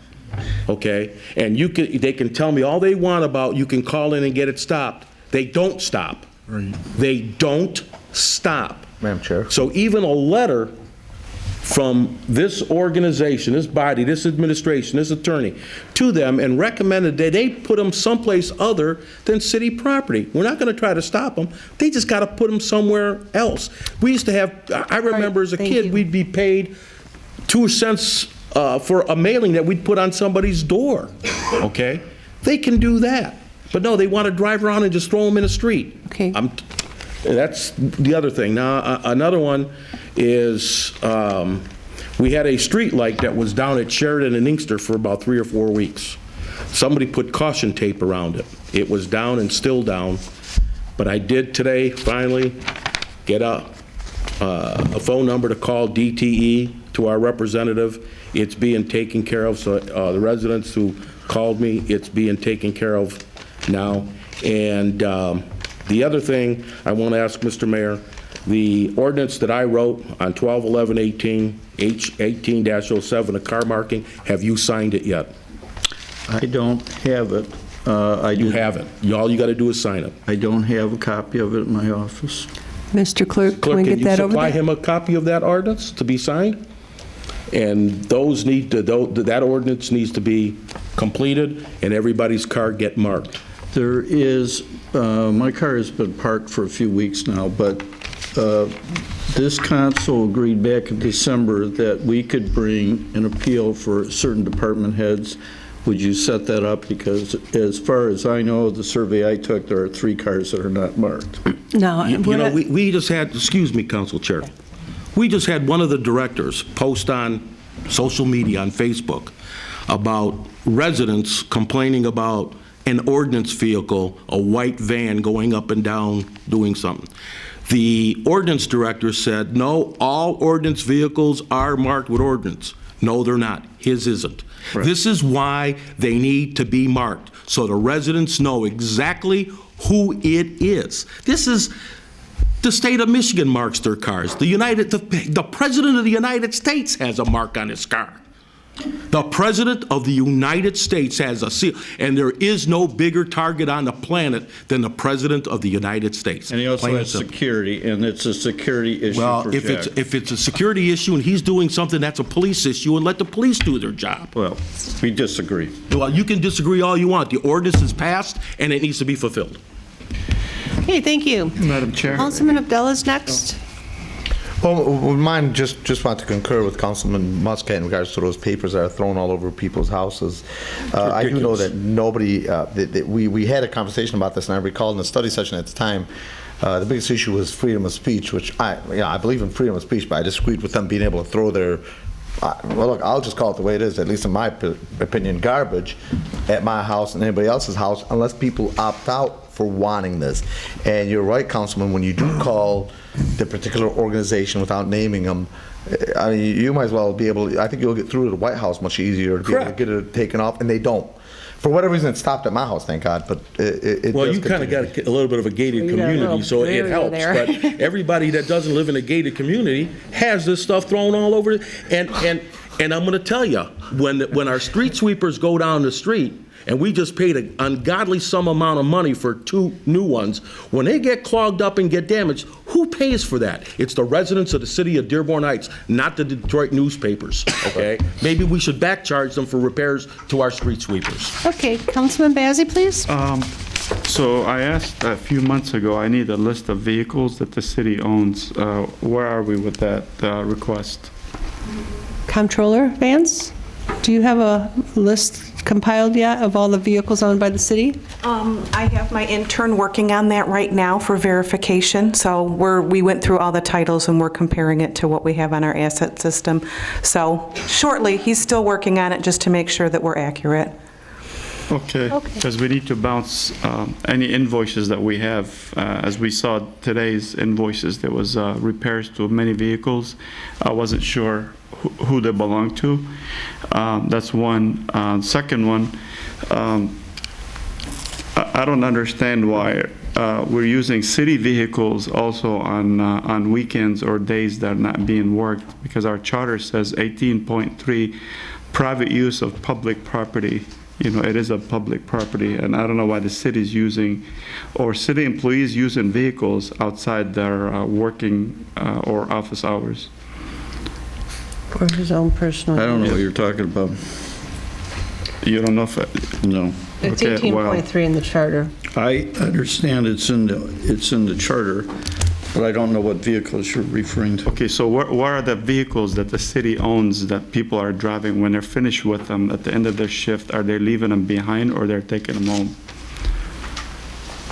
Because I mean, who's taking it home? I'm asking you, Mayor. You should know. You're the mayor of the city. You should know who's got vehicles. So I don't if go they're parking around them. watching every vehicle, and those that can take them home are permitted to take home under long-standing policies. Okay, we need to find out if you have something in place, a resolution. I need to look at that. What vehicles are allowed to take home.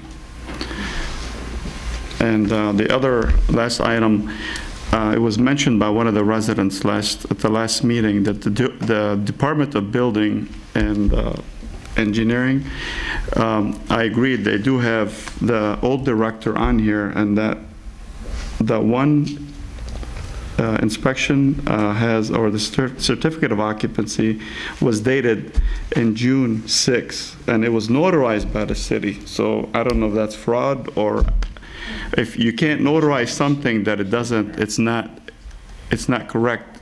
You have somebody on there that doesn't work for the city, and somebody's notarizing a city document with the wrong person on there.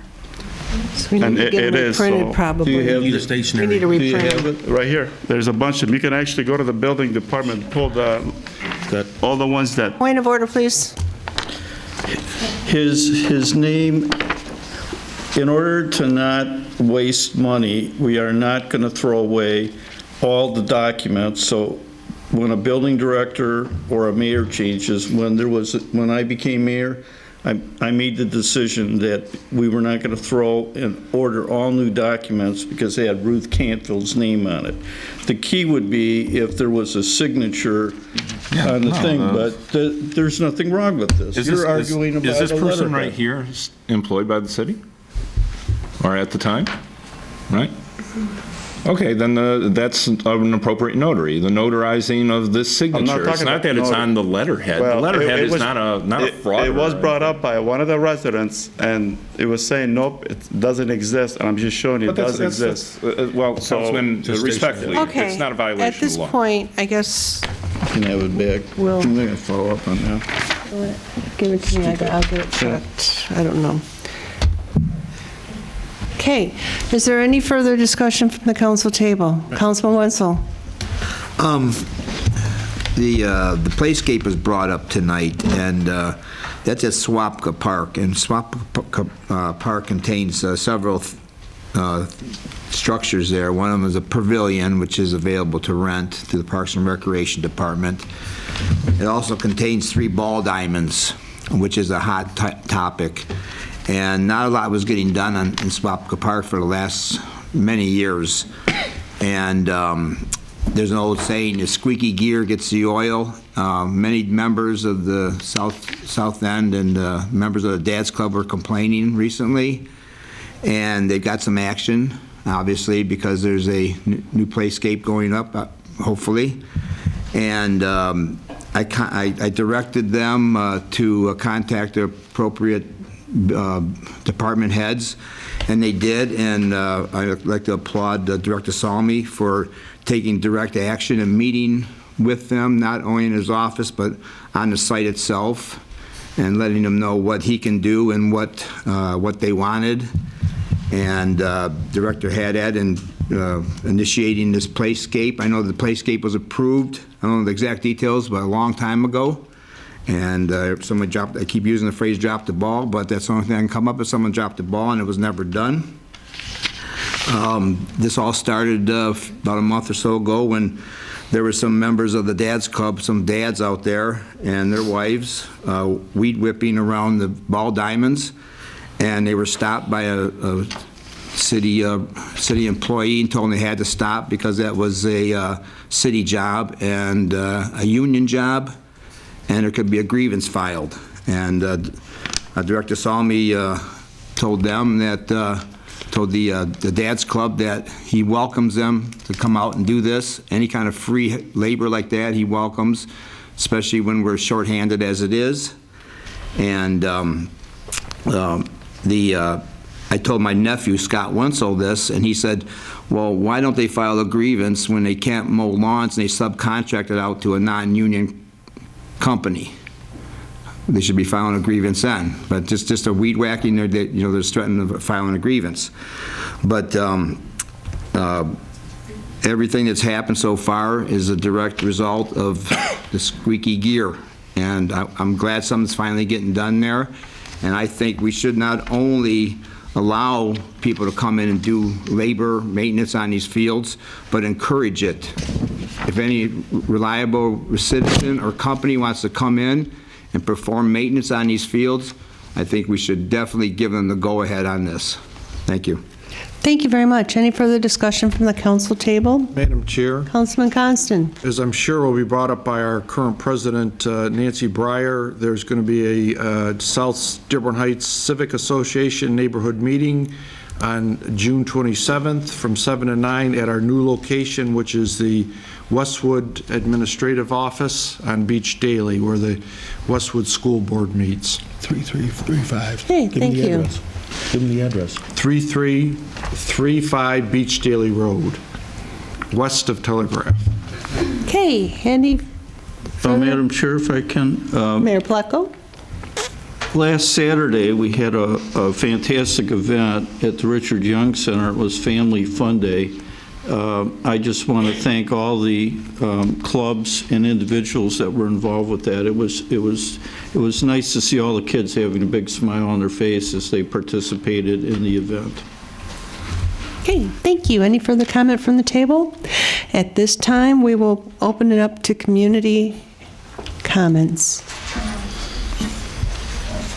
or public announcements. Good evening, Madam Chair, City Council. I have very positive news that this year, for the third year, the city will not be required to do any interfund loans. So this council did approve that if it was needed. It will not be needed this year. The cash flow is very positive, so this is a very positive thing. The financials of the city are looking good, and so that's a very good thing.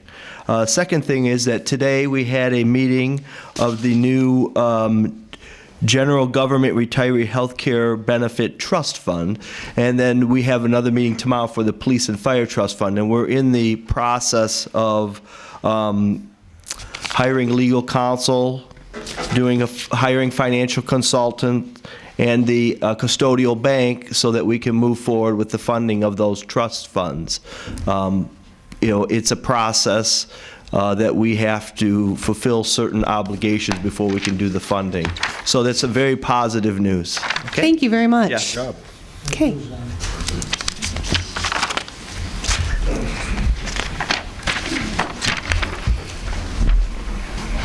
Good evening, I'm sorry, I'm short. Okay. Good evening, Mayor and Council, and citizens of Dearborn Heights. My name is Legina Washington. I am a district liaison and here on behalf of State Senator Betty Jean Alexander. It's an honor to be amongst you today in the great city of Dearborn Heights. I just want to give you an update on upcoming district events. There's no legislative update at this time, but we will be having a auto insurance town hall. The date is to be determined. We're still coming up with that date, but when we get that date, we'll let you know. And if you have any questions or concerns, you can see me, and I will get that information back up to Senator Betty Jean Alexander. If you have if you want to find out any information or speak to the senator, you can call 517-373-0994. Thank you. Thank you very much. Good evening, honorable body, department heads, and present audience. My name is Stephen Chisholm, and I just recently joined the staff for our state representative, Jewel Jones, 11 House District. And first, as a citizen and a city official from the city of Inkster, I'd like to commend Dearborn Heights. One of your ordinance officers, I crossed paths with him in the very, I guess you could say near past. I can't recall his name right now, but just his professionalism and courteous, and just being courteous in his job, I thought the highest of him, and I just wanted to formally let you guys know that you do have some outstanding employees. And so please extend my gratitude to that entire department, just because I can't remember that one specific officer. Do you remember what area it is in? Because certain ones are assigned certain Beach areas. Daily and Cherry Hill. Beach Daily and Cherry Hill. Borderlines my district, and I was out going door to door when we crossed paths. So. Dr. McIntyre, do we know who that might be? Beach Daily and Cherry Hill? Could be two different people. Okay, just extend it to them both. I appreciate it. Thank you. All righty. The legislative update, I'll be quick. June is National Homeownership Month. Homeownership continues to be an important way for people to invest in their communities, build wealth, and achieve the American dream. The Federal Housing Administration, FHA, was created in 1934. Last year, FHA insured more than 1.2 million home loans, totaling $245 billion. June is a time to reflect upon the impact owning a home has on household wealth, neighborhood stability, and the nation's broader economic health. In the very recent past, our legislators have worked on 16 House bills and 3 Senate bills. They cover driver's training, Michigan Department of Corrections, Michigan Department of Transportation, DHHS, DEQ, DNR, military and veteran affairs, state police, and so on. I've been here throughout the meeting, and I will be here at future meetings when the rep can't be here in person. That way I know what you all are doing. I can take it back to the office, and then I bring updates from Lansing. That way you'll know what's going on in the Capitol. Should you have any questions or issues or concerns, feel free to contact us at 517-373-0849. And again, that's 517-373-0849. And most times I'll probably be the one answering the phone. Yeah, Madam, Thank you very much. through the chair, I'd like to ask either you or the representative for the state senator, but one thing that's really got me very concerned, and that's the fact that there's been a suggestion in the Republicans to take all the money that is paid by us as customers at the pump, and some of that goes to schools, some of it comes to municipalities. There's talk of earmarking all of that money to roads. Now, my question is there any, we already have, as the council approved the budget tonight, figuring on a certain amount of money statutorily that we would get as revenue. Is that at risk? Is there any way that we can still obtain that money, or are we losing it under whatever is coming in as a road solution? What I'll do, I'll be in the office first thing in the morning, and I will have you an answer. Okay, and if you have any clarification, call my office, and I'll be more than happy to repeat and share my concern. Great, sounds good. And say hi to the representative for me, good friend. Will do. Thank you. Thank you all very much. Have a good night. Okay. Next, we have Nancy. To continue from what Mr. Constance started, the featured speakers that we will have Thursday evening are Mike Shropshire, who's a plumber with Perfect Flow. He's going to give us some helpful tips. And we have Dr. Rubina Tahir with Health Quest. She is going to speak about anxiety. Tax time is here, so that's one thing. She's also a published author and a former guest on Dr. Oz. And the meeting is again from 7 to 9. And then in advance, and I will make up more of the little sheets to have on hand, our next meeting at the same location, 3335 Beach Daily, will be July 25. And we hope to have a meet and greet with all the candidates for City Council. So hope to see you there for that. There's something else that the Eaton Center has posted. We do a lot of these listen and learns. And the date for one is July 9th, 2019, 9 a.m. to 10:30. You register at the Senior Center, and this is sponsored by GFL, Green for Life. We're to learn how to recycle. And I do have one comment on their pickup last week. We're supposed to put the garbage collectible things on the grass, not in the street. When they picked up one before the other garbage collector came by, they left them all in the street on Colgate, at least between Gully and Beach Daily. They were all the way down the road, left in the road. And so I think maybe we want to approach them about that. But you're all welcome to come to this. Thank you. Thank you. Any further public comment or announcements?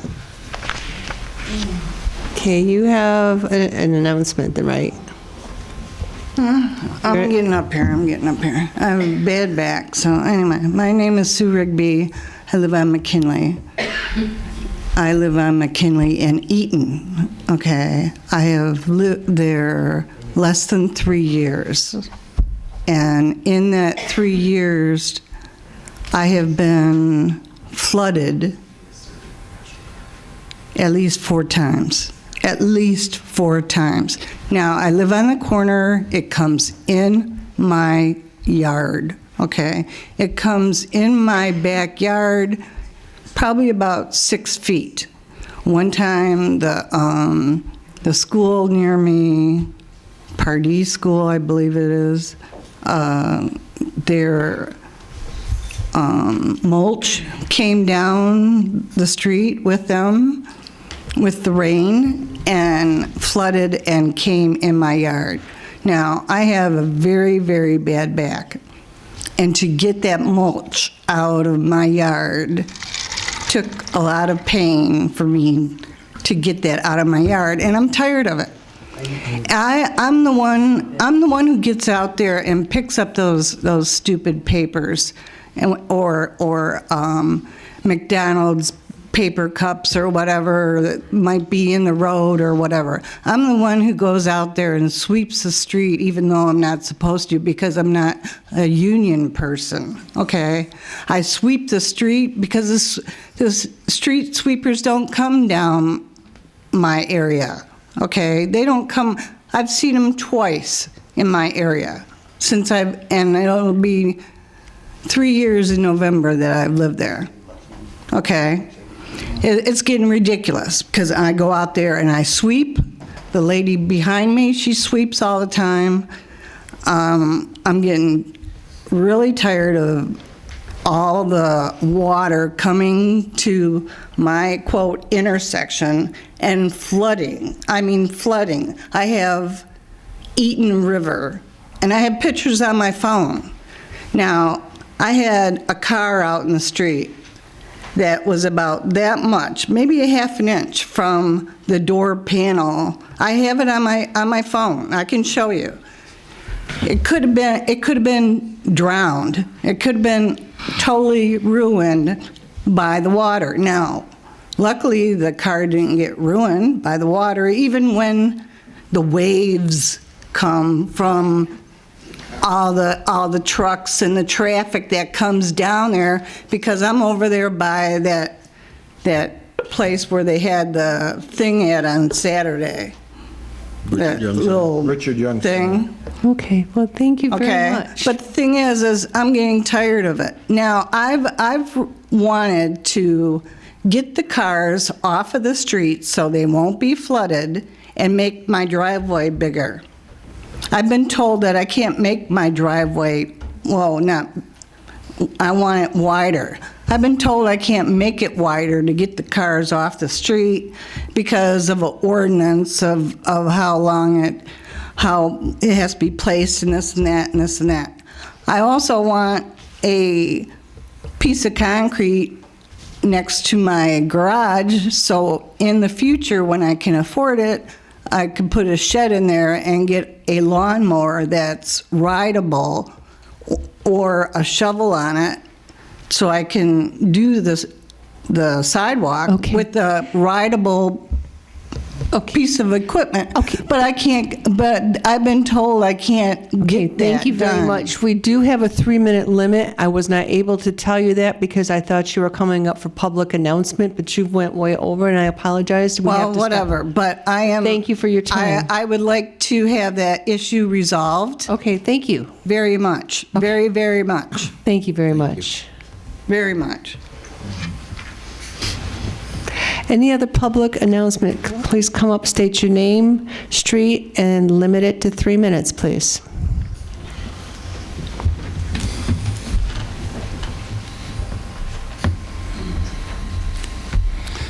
Suzanne Todd, Academy Street. I haven't been able to come to the meetings. My husband has been sick, but I have been able to watch them. And I think it was a couple meetings ago when a couple people came up here and complained about the cars racing up and down the streets. And I felt it was met with some skepticism. So what I would like someone to do, or maybe the police, is that there is now physical evidence of these cars racing up and down the street, squealing their tires. If you go to the intersection of Gridley Park and Colgate and Madison, you will see physical evidence of what these cars are doing, racing up and down the streets. Now, I know Colgate isn't the only street that this is happening to. I've lived on that corner of Colgate and Academy for 40-some years, and it's a speedway, and someone's going to get really hurt, and something has to be done because it's bad. You can see skid marks where they peeled their tires out that are about 20, 30 feet long in those intersections. So something really needs to be done about this, and I don't think it should be met with a skepticism. Thank you. Thank you. Council Chair. Chief, is there any, maybe you can have some sort of unmarked vehicle patrolling that area?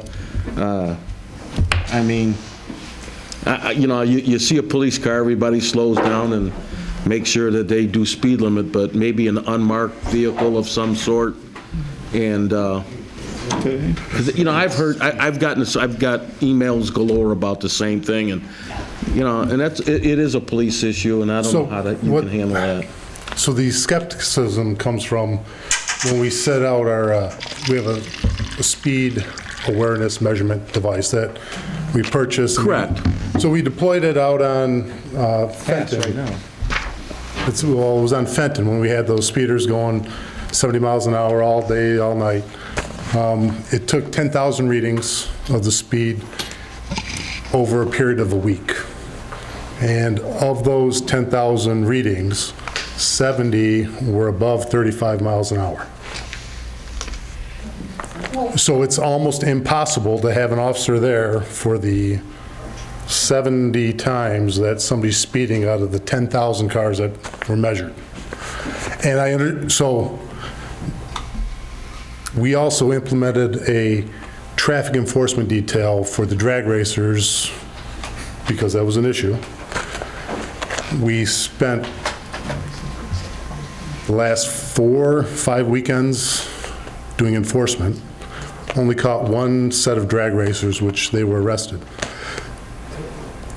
It's difficult to capture the one moment when somebody's breaking the law.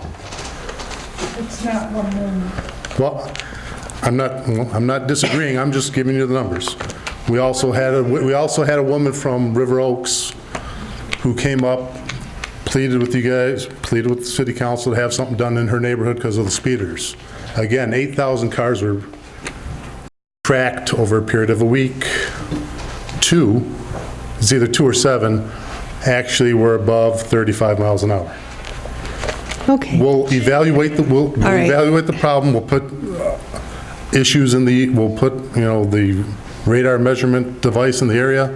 It's called SAM. We'll put in the area. Is that big sign that says you're going? Of course people are going to slow down.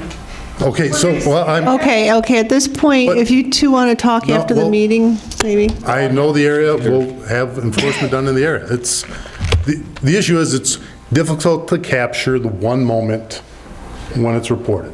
Okay, thank you. I'm not saying we're not doing anything, because we did enforcement in every case that was brought before the council. While I have you up there, what's your plans for the fireworks season coming up here this next week? Are we going to have all hands on deck to try to enforce our ordinance? They're already going off right now, and I didn't want to call the police, but... No, you need to call us to keep us aware, and we'll take the enforcement action when we observe. We have to have patrols. We need to have the cars out patrolling. It's not hard to spot those fireworks and hear the noise. So it goes back to how it can be enforced. According to the law, according to the ordinance. According to the law and according to the ordinance, it has to be observed by the officer.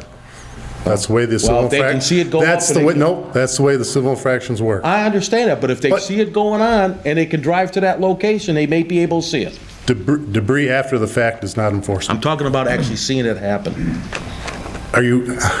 So to enforce that, the officers have to see the guy light the firework, it goes off, the debris comes down in somebody else's yard. That's the way it works. Okay. We got to change, Okay. That's the answer. Yeah. Council Chair. Councilman Wenzel. I just want to quickly verify Ms. Todd's comment on the peel-out mark. I grew up in the 60s with hot rods. I've never seen a peel-out mark that long in my life. It went from one block to another, and there's kids that play there. That's 800 horsepower vehicles. That's why. Yeah. I mean, me and my wife drove by and we said, holy moly, look at that. It kept going and going. Yeah. Madam Chair.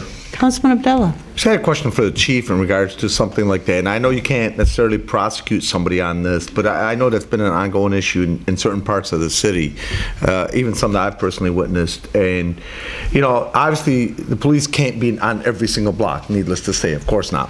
But if a resident sees this, like I know on my parents' block, I see it all the time. And if a resident sees this, if they took photos of the car or the license plate or even a video, I know you probably can't give somebody a ticket, I get that. But at the very minimum, maybe can they be called? Can they be sent a letter? Can anything be done? Because I realize there's only so many officers we have, and there's so many different parts of the city, there's no way you could be all over the place. But would that help if residents turn stuff like that in, or is that not an option? If the fireworks are occurring outside. No, I'm talking about speedsters, not fireworks. Well, speedsters, if it's a civil infraction, it's difficult to enforce. It has to be enforced for a misdemeanor. The officer, somebody can make a complaint about an offense that's a misdemeanor driving offense, and that could be investigated, enforced that way. If it's a civil infraction, it has to be observed by the police officer. I see. Okay, thank you. Thank you. Okay, any further public comment? State your name, street, and limit it to 3 minutes.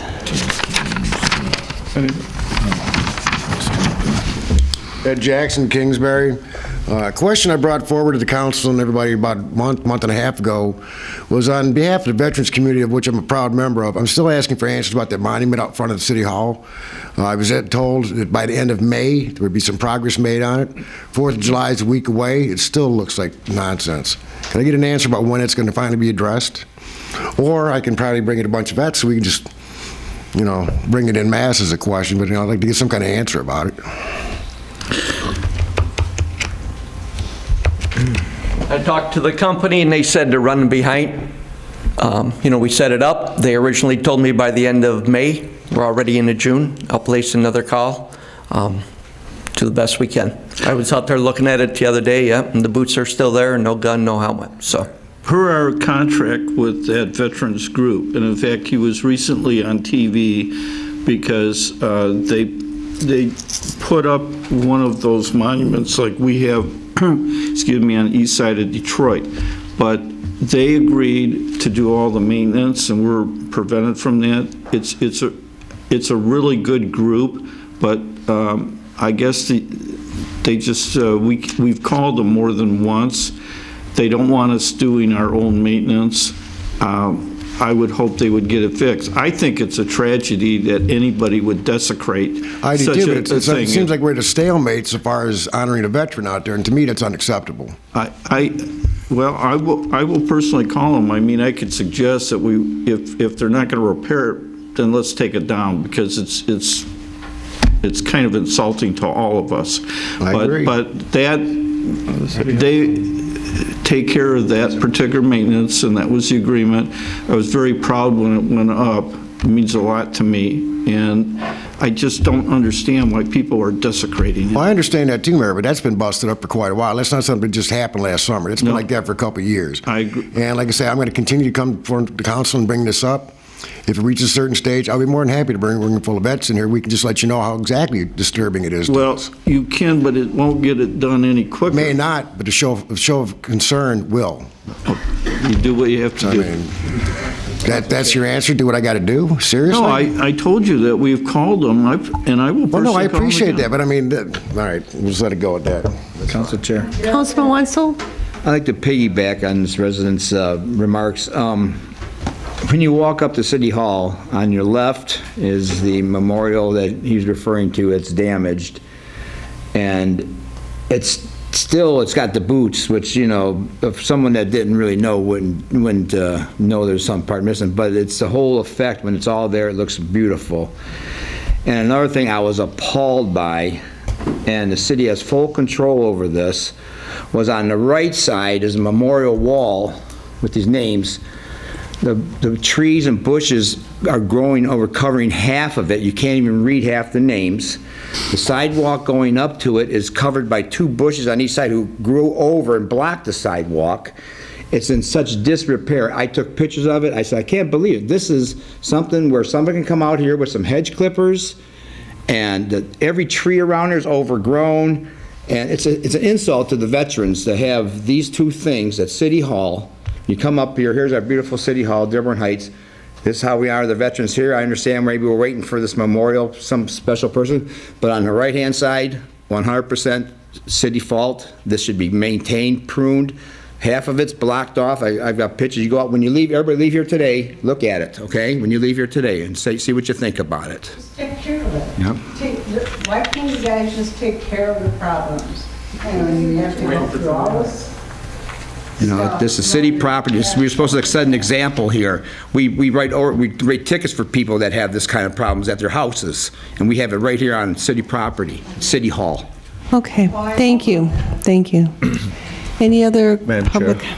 Councilman Abella? I mean, in regards to this, Mr. Mayor, I mean, I'm sure, obviously, with John Selmy here, can we just go ahead and assign somebody come in, at the very minimum, the bush part, maybe have somebody trim them, clean them up? We had a retiree who took very good care of the grounds for many years. He was here well before, and that has been a difficulty because everything that we paid him, he basically used to buy things for all the employees, cakes and different things, and he took great pride in what he did, and we're in the process of trying to find another replacement for him. The other thing is the Christmas tree out there is dead, and we have to do something, and we've talked about finding a way.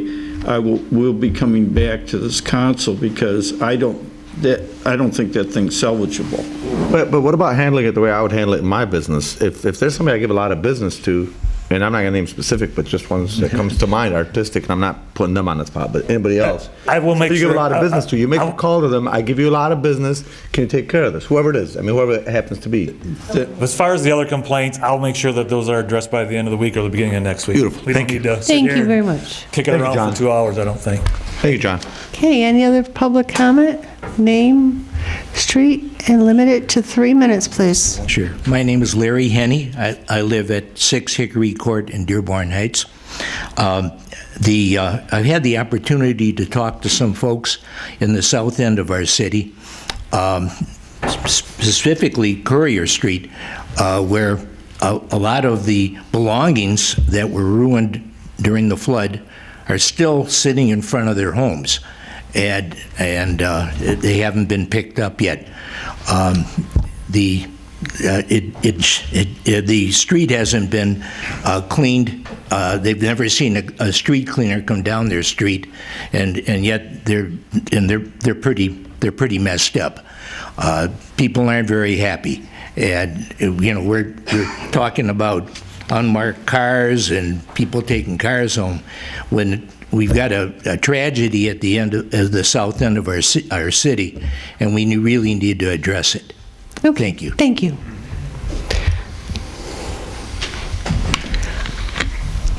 Hi, I'm Dana Parrish. I live in Grinley Park in Dearborn Heights. Madam Chair, I spoke with you before the meeting and asked for a little bit extra time. Right. And I appreciate that.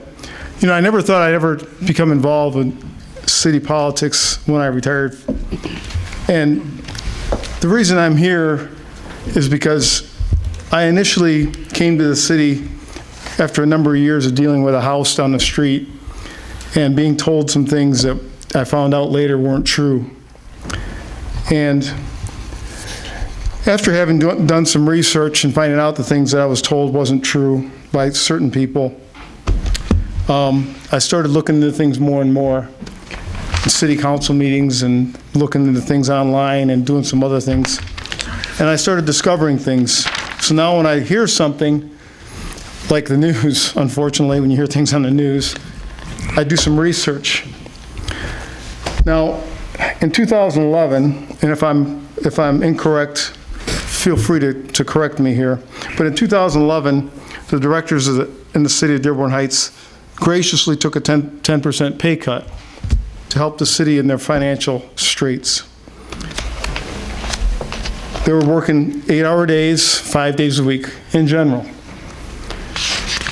In conjunction with that 10% pay cut, they reduced their schedule to 4 days a week, 8 hours a day, which is about a 20% decrease in their workload. So, in general, most department heads took about a $7,500 a year pay cut. Okay, nobody wants to take any pay cut at all. But let's keep apples and oranges together here. They've cut down to 32 hours a week. They kept their fringe benefits. I don't like to see anybody get a pay cut. obviously we need to do things about that, take care of that. The city has no one that I'm aware of that has jobs that require a person to be trained in project management. Project management is an area that's pretty critical in the city. I think anybody here that knows anything about project management can tell you that when you have critical tasks and deadlines and job tracking, it's pretty critical. There's no way to ensure that things are done on time. When things shift, you have weather, schedules shift. There's so many things, that variables and constraints that come in. You can't do it on a whiteboard anymore. Back in the day, back in the 60s, they used to do projects on a whiteboard and just shift things around. You can't do that anymore. We have a $50 million budget. You can't shift schedules around on a whiteboard anymore. They have programs. They have things to keep track of all these things, these variables and constraints now. So we're expecting people, our managers, to juggle all these balls at one time. I don't know that we have anybody that's trained to be able to do that. I don't know. I can't speak for our deputy director there because she's got a master's degree from what I understand. So we have a BSNA system that we use in the building department. But when I've gone to BSNA, when I've called the building department on certain issues, and they've told me, and I believe them, they tell me, hey, we've been there, we've talked to the homeowner. I'll check BSNA. Only thing that's in there is the part where I talked, where I put in a complaint. It's not kept up to date. How can you keep up with anything like that?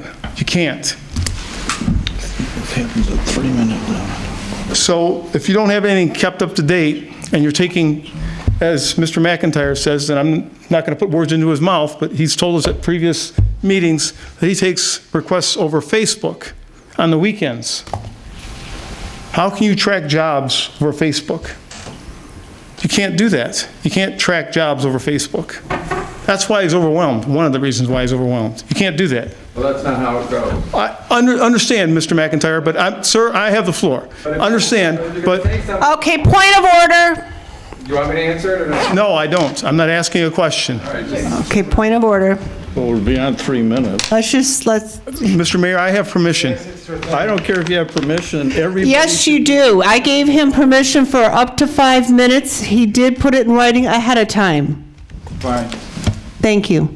Okay, continue, please. They're going to take your ball and go home. So... Point of order. Okay, so at any rate, the problem that I've seen, unfortunately, is that when the department heads, are overwhelmed with a tremendous amount of work they have to do, and it's getting input from many different areas to have to do many different jobs all at the same time, and there's no centralized location to make sure that they're not spread too thin. They have to make sure that they get on top of things, and there's got to be a way for them to do it. So if that's a computer system or what that is, that's something they have to make sure that it gets taken care of. I don't know how that's going to have to be done at the city level. That's something for higher heads in mind to take into account. I've got some photographs, and I'll give each of the council members a packet here of information. And it's got some photographs of the home on Grinley Park as an example. Some of the grass there is up to 27 inches tall. And that's the home that's owned by the city of Dearborn Heights. And again, I'm not picking on the ordinance department. I talked about the concrete that wasn't taken care of. And again, these are big issues. We've got a huge city. I've got a list of questions, and I had hoped to give those to the mayor for him to have the opportunity to address those questions. They're at the last page. I was hoping he could take the time to look at those questions. So I would appreciate him doing that. Thank you very much. Your time is up. Thank you. Yes, ma'am. Thank you. Okay. Public comment? Yes, and yes, Councilman Bazia will not be charging for the time. Gary Mayaki, Plainfield. While you're actually working for the city and speaking, so that's what my concern also. Sorry, what was that, sir? Okay, May I proceed, since I'm... what is this in regards to? This is in regards to the last comments, I believe. Okay, we're not here to bash other residents, and I will not allow it. I have a right to speak as a citizen. You have a right to speak, but you do not have a right to bash, and I will not allow it. Did I say I was going to bash I anyone? don't allow him to bash anybody in the audience, and I I won't was not allow you. bashing someone. I was going to end up praising. And point of order, Mrs. Laszlo. I know you find a lot of things funny, but this is a city council meeting, and we're serious about conducting business here. Extortion. Fraud, extortion, correct. May I Yes. continue? Gary Miyake, Plainfield Street. I'm speaking on behalf of Mr. McIntyre. Mr. McIntyre is overwhelmed because Mr. McIntyre is doing too much work, is being paid too little, and Mr. McIntyre could verify this. He called me at 11:30 a.m. on Christmas Eve with an issue because he was working and he knew I would be working in order to address those issues. Mr. McIntyre is extremely dedicated, deserves a lot of credit, and it's not because of a lack of management skill.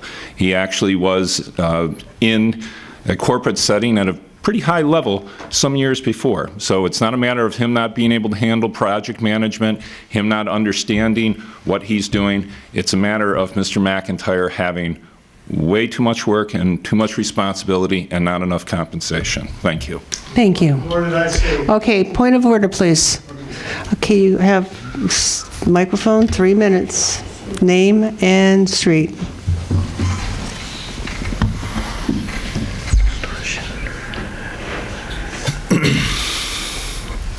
Good evening again. Zuhair Abdelhaq, Dearborn Heights. I did pass to you Chapter 7 Local Ordinances. If any one of you would be kind to read what's inside the square, which is... Put it away. I did read it. Want me to read it? We all read it. If anyone can read it, please. All right, this is per the resident, so, I mean, not this, I'm just saying this was what was handed to us from the resident, so. It says an ordinance must advance a public purpose, not the interests of a private person or an arbitrary class of persons. An ordinance that grants special privileges to a single person or entity exceeds the scope of the governing body's power. An ordinance must relate to local matters, not to matters of statewide concern. In addition, an ordinance must serve a lawful purpose either as expressly provided by law, or as necessary for the general health, safety, and welfare of the community. Thank you, David. I would like to draw your attention. I passed to you Section 324, rehired employees, and Section 2-239, Program for Select Employees Providing for In-Service Distribution of Normal Retirement Benefit. Those ordinances were passed specifically for 1 or 2 people. And those ordinances, some of the people who benefit from it voted on it. I would like you to look over those and see if those have violated the state law as it was read in this piece of paper. That's for one. The second one, I do agree with David on the issue of the building and safety. I mean, we cannot hold the city and the building and safety and the business of our residents hostages because we want to give salaries to other people. I believe in 2012, some people were making 82,000, some people were making 60, some people 54. Today, the mayor is holding that position hostage because he wants to give everybody 80,000. I worked for corporation for years. You get promotion, you get salary increase based on your merit. People who are doing good job and they are staying at night and working Saturdays deserve more than the ones who work 32 hours and they don't show up or do anything else. So I appreciate at least, the mayor look at the resumes. I know of one person at least who I never met before. I just met him by chance. He has master's degree, worked for the county for 32 years. He's a PE. He can save the city more money than you can imagine by being able to sign all the plans without going to Plant Moran or Waitrem. Every time they sign or review something for us, we pay them. And I don't understand why we don't look at other people too. So let's not make this city a kingdom and the mayor an emperor. Thank you. Thank you. 3 minutes. Okay. Any other comment from the residents?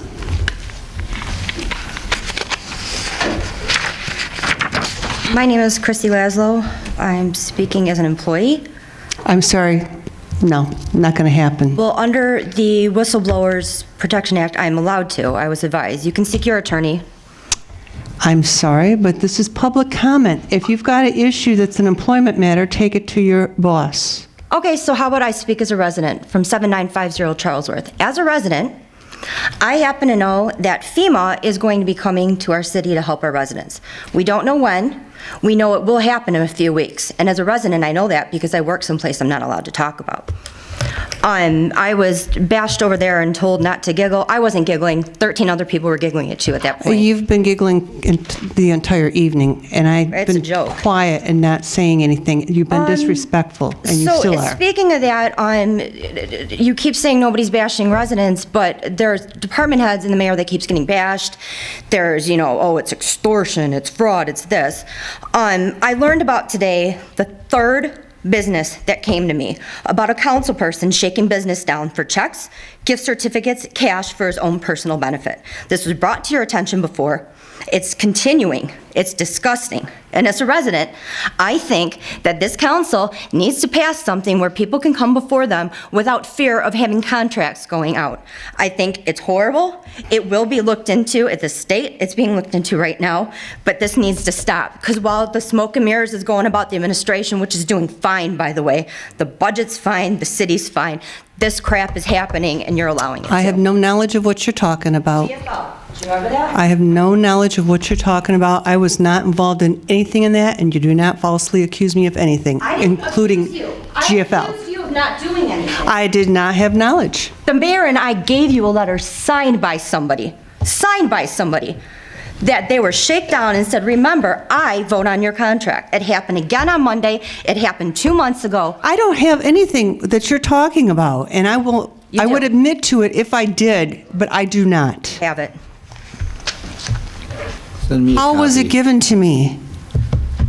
You have a copy. Did you hand it to me? Yes, and the mayor handed it to you and you said you were going to talk. Within the last couple weeks, that's impossible, and I have proof of that. In January, but it continues to happen.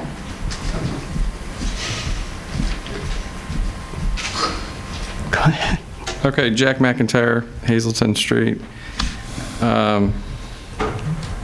I spoke at the last one and I got a lot of feedback. I know you guys get a lot of phone calls from residents, but I'm going to tell you I got a lot of phone calls from residents. Many of them weren't aware that my pay had been cut by $21,000 last year. And I know some of you have a hard time with this, but I would like to bring it up again because folks are making comments about the hours that we're working, and yet I responded by email and physically went into one of the council members' neighborhoods just this last Friday because of an email that he sent me.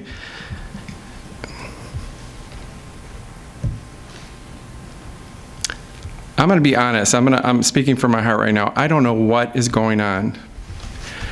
I've had a couple council people that I've insisted on having conversations with, not ones that are minions, as people referred. And I've been told that people are coming after me to get to the mayor. And the reason at first you don't want to believe something like that, but 3 of you discussed my water bill. In fact, one of you went and got a copy of my water bill from my home where I live and had a discussion in the mayor's office about my water bill.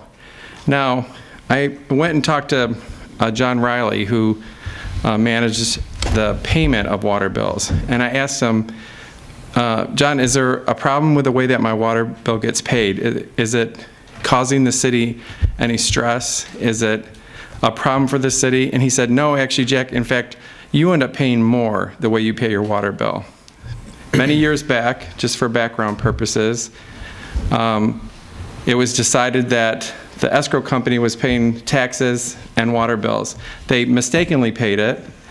And the only reason I'm actually explaining this, because really the person that I share residence with is probably going to be furious that I brought this up. But it was never addressed, and it needs to be addressed, and I think it's really clear tonight that that was the beginning right then. My water bill gets paid in a way that it gets paid every year, and then it goes to a zero balance. If you were to FOIA it, which is the correct way to get it, not to go to a fellow employee of mine and ask her to print it out. I was really embarrassed by that. Every year, my water bill gets paid down to zero, and then I start right over again. There's nothing wrong with that. And by doing it that way, the city actually makes a little extra money because there's interest on it that the city gets to collect. That's my business on how I pay my water bill.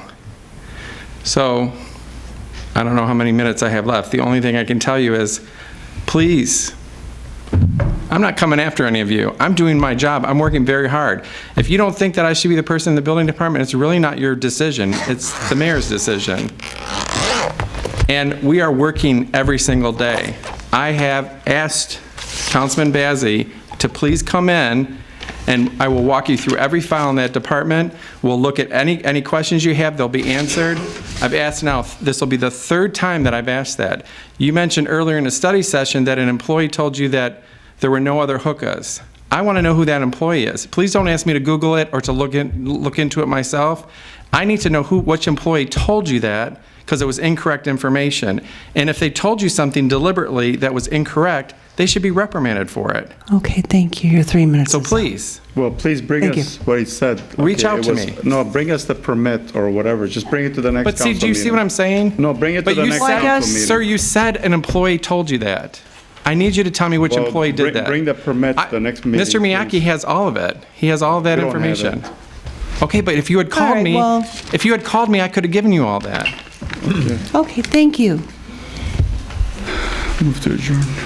Okay, do I have a motion to adjourn? Move to adjourn. Support. Councilman Bazey and supported by Councilman Constant. All those in favor say aye. Aye. Those opposed, motion adjourned.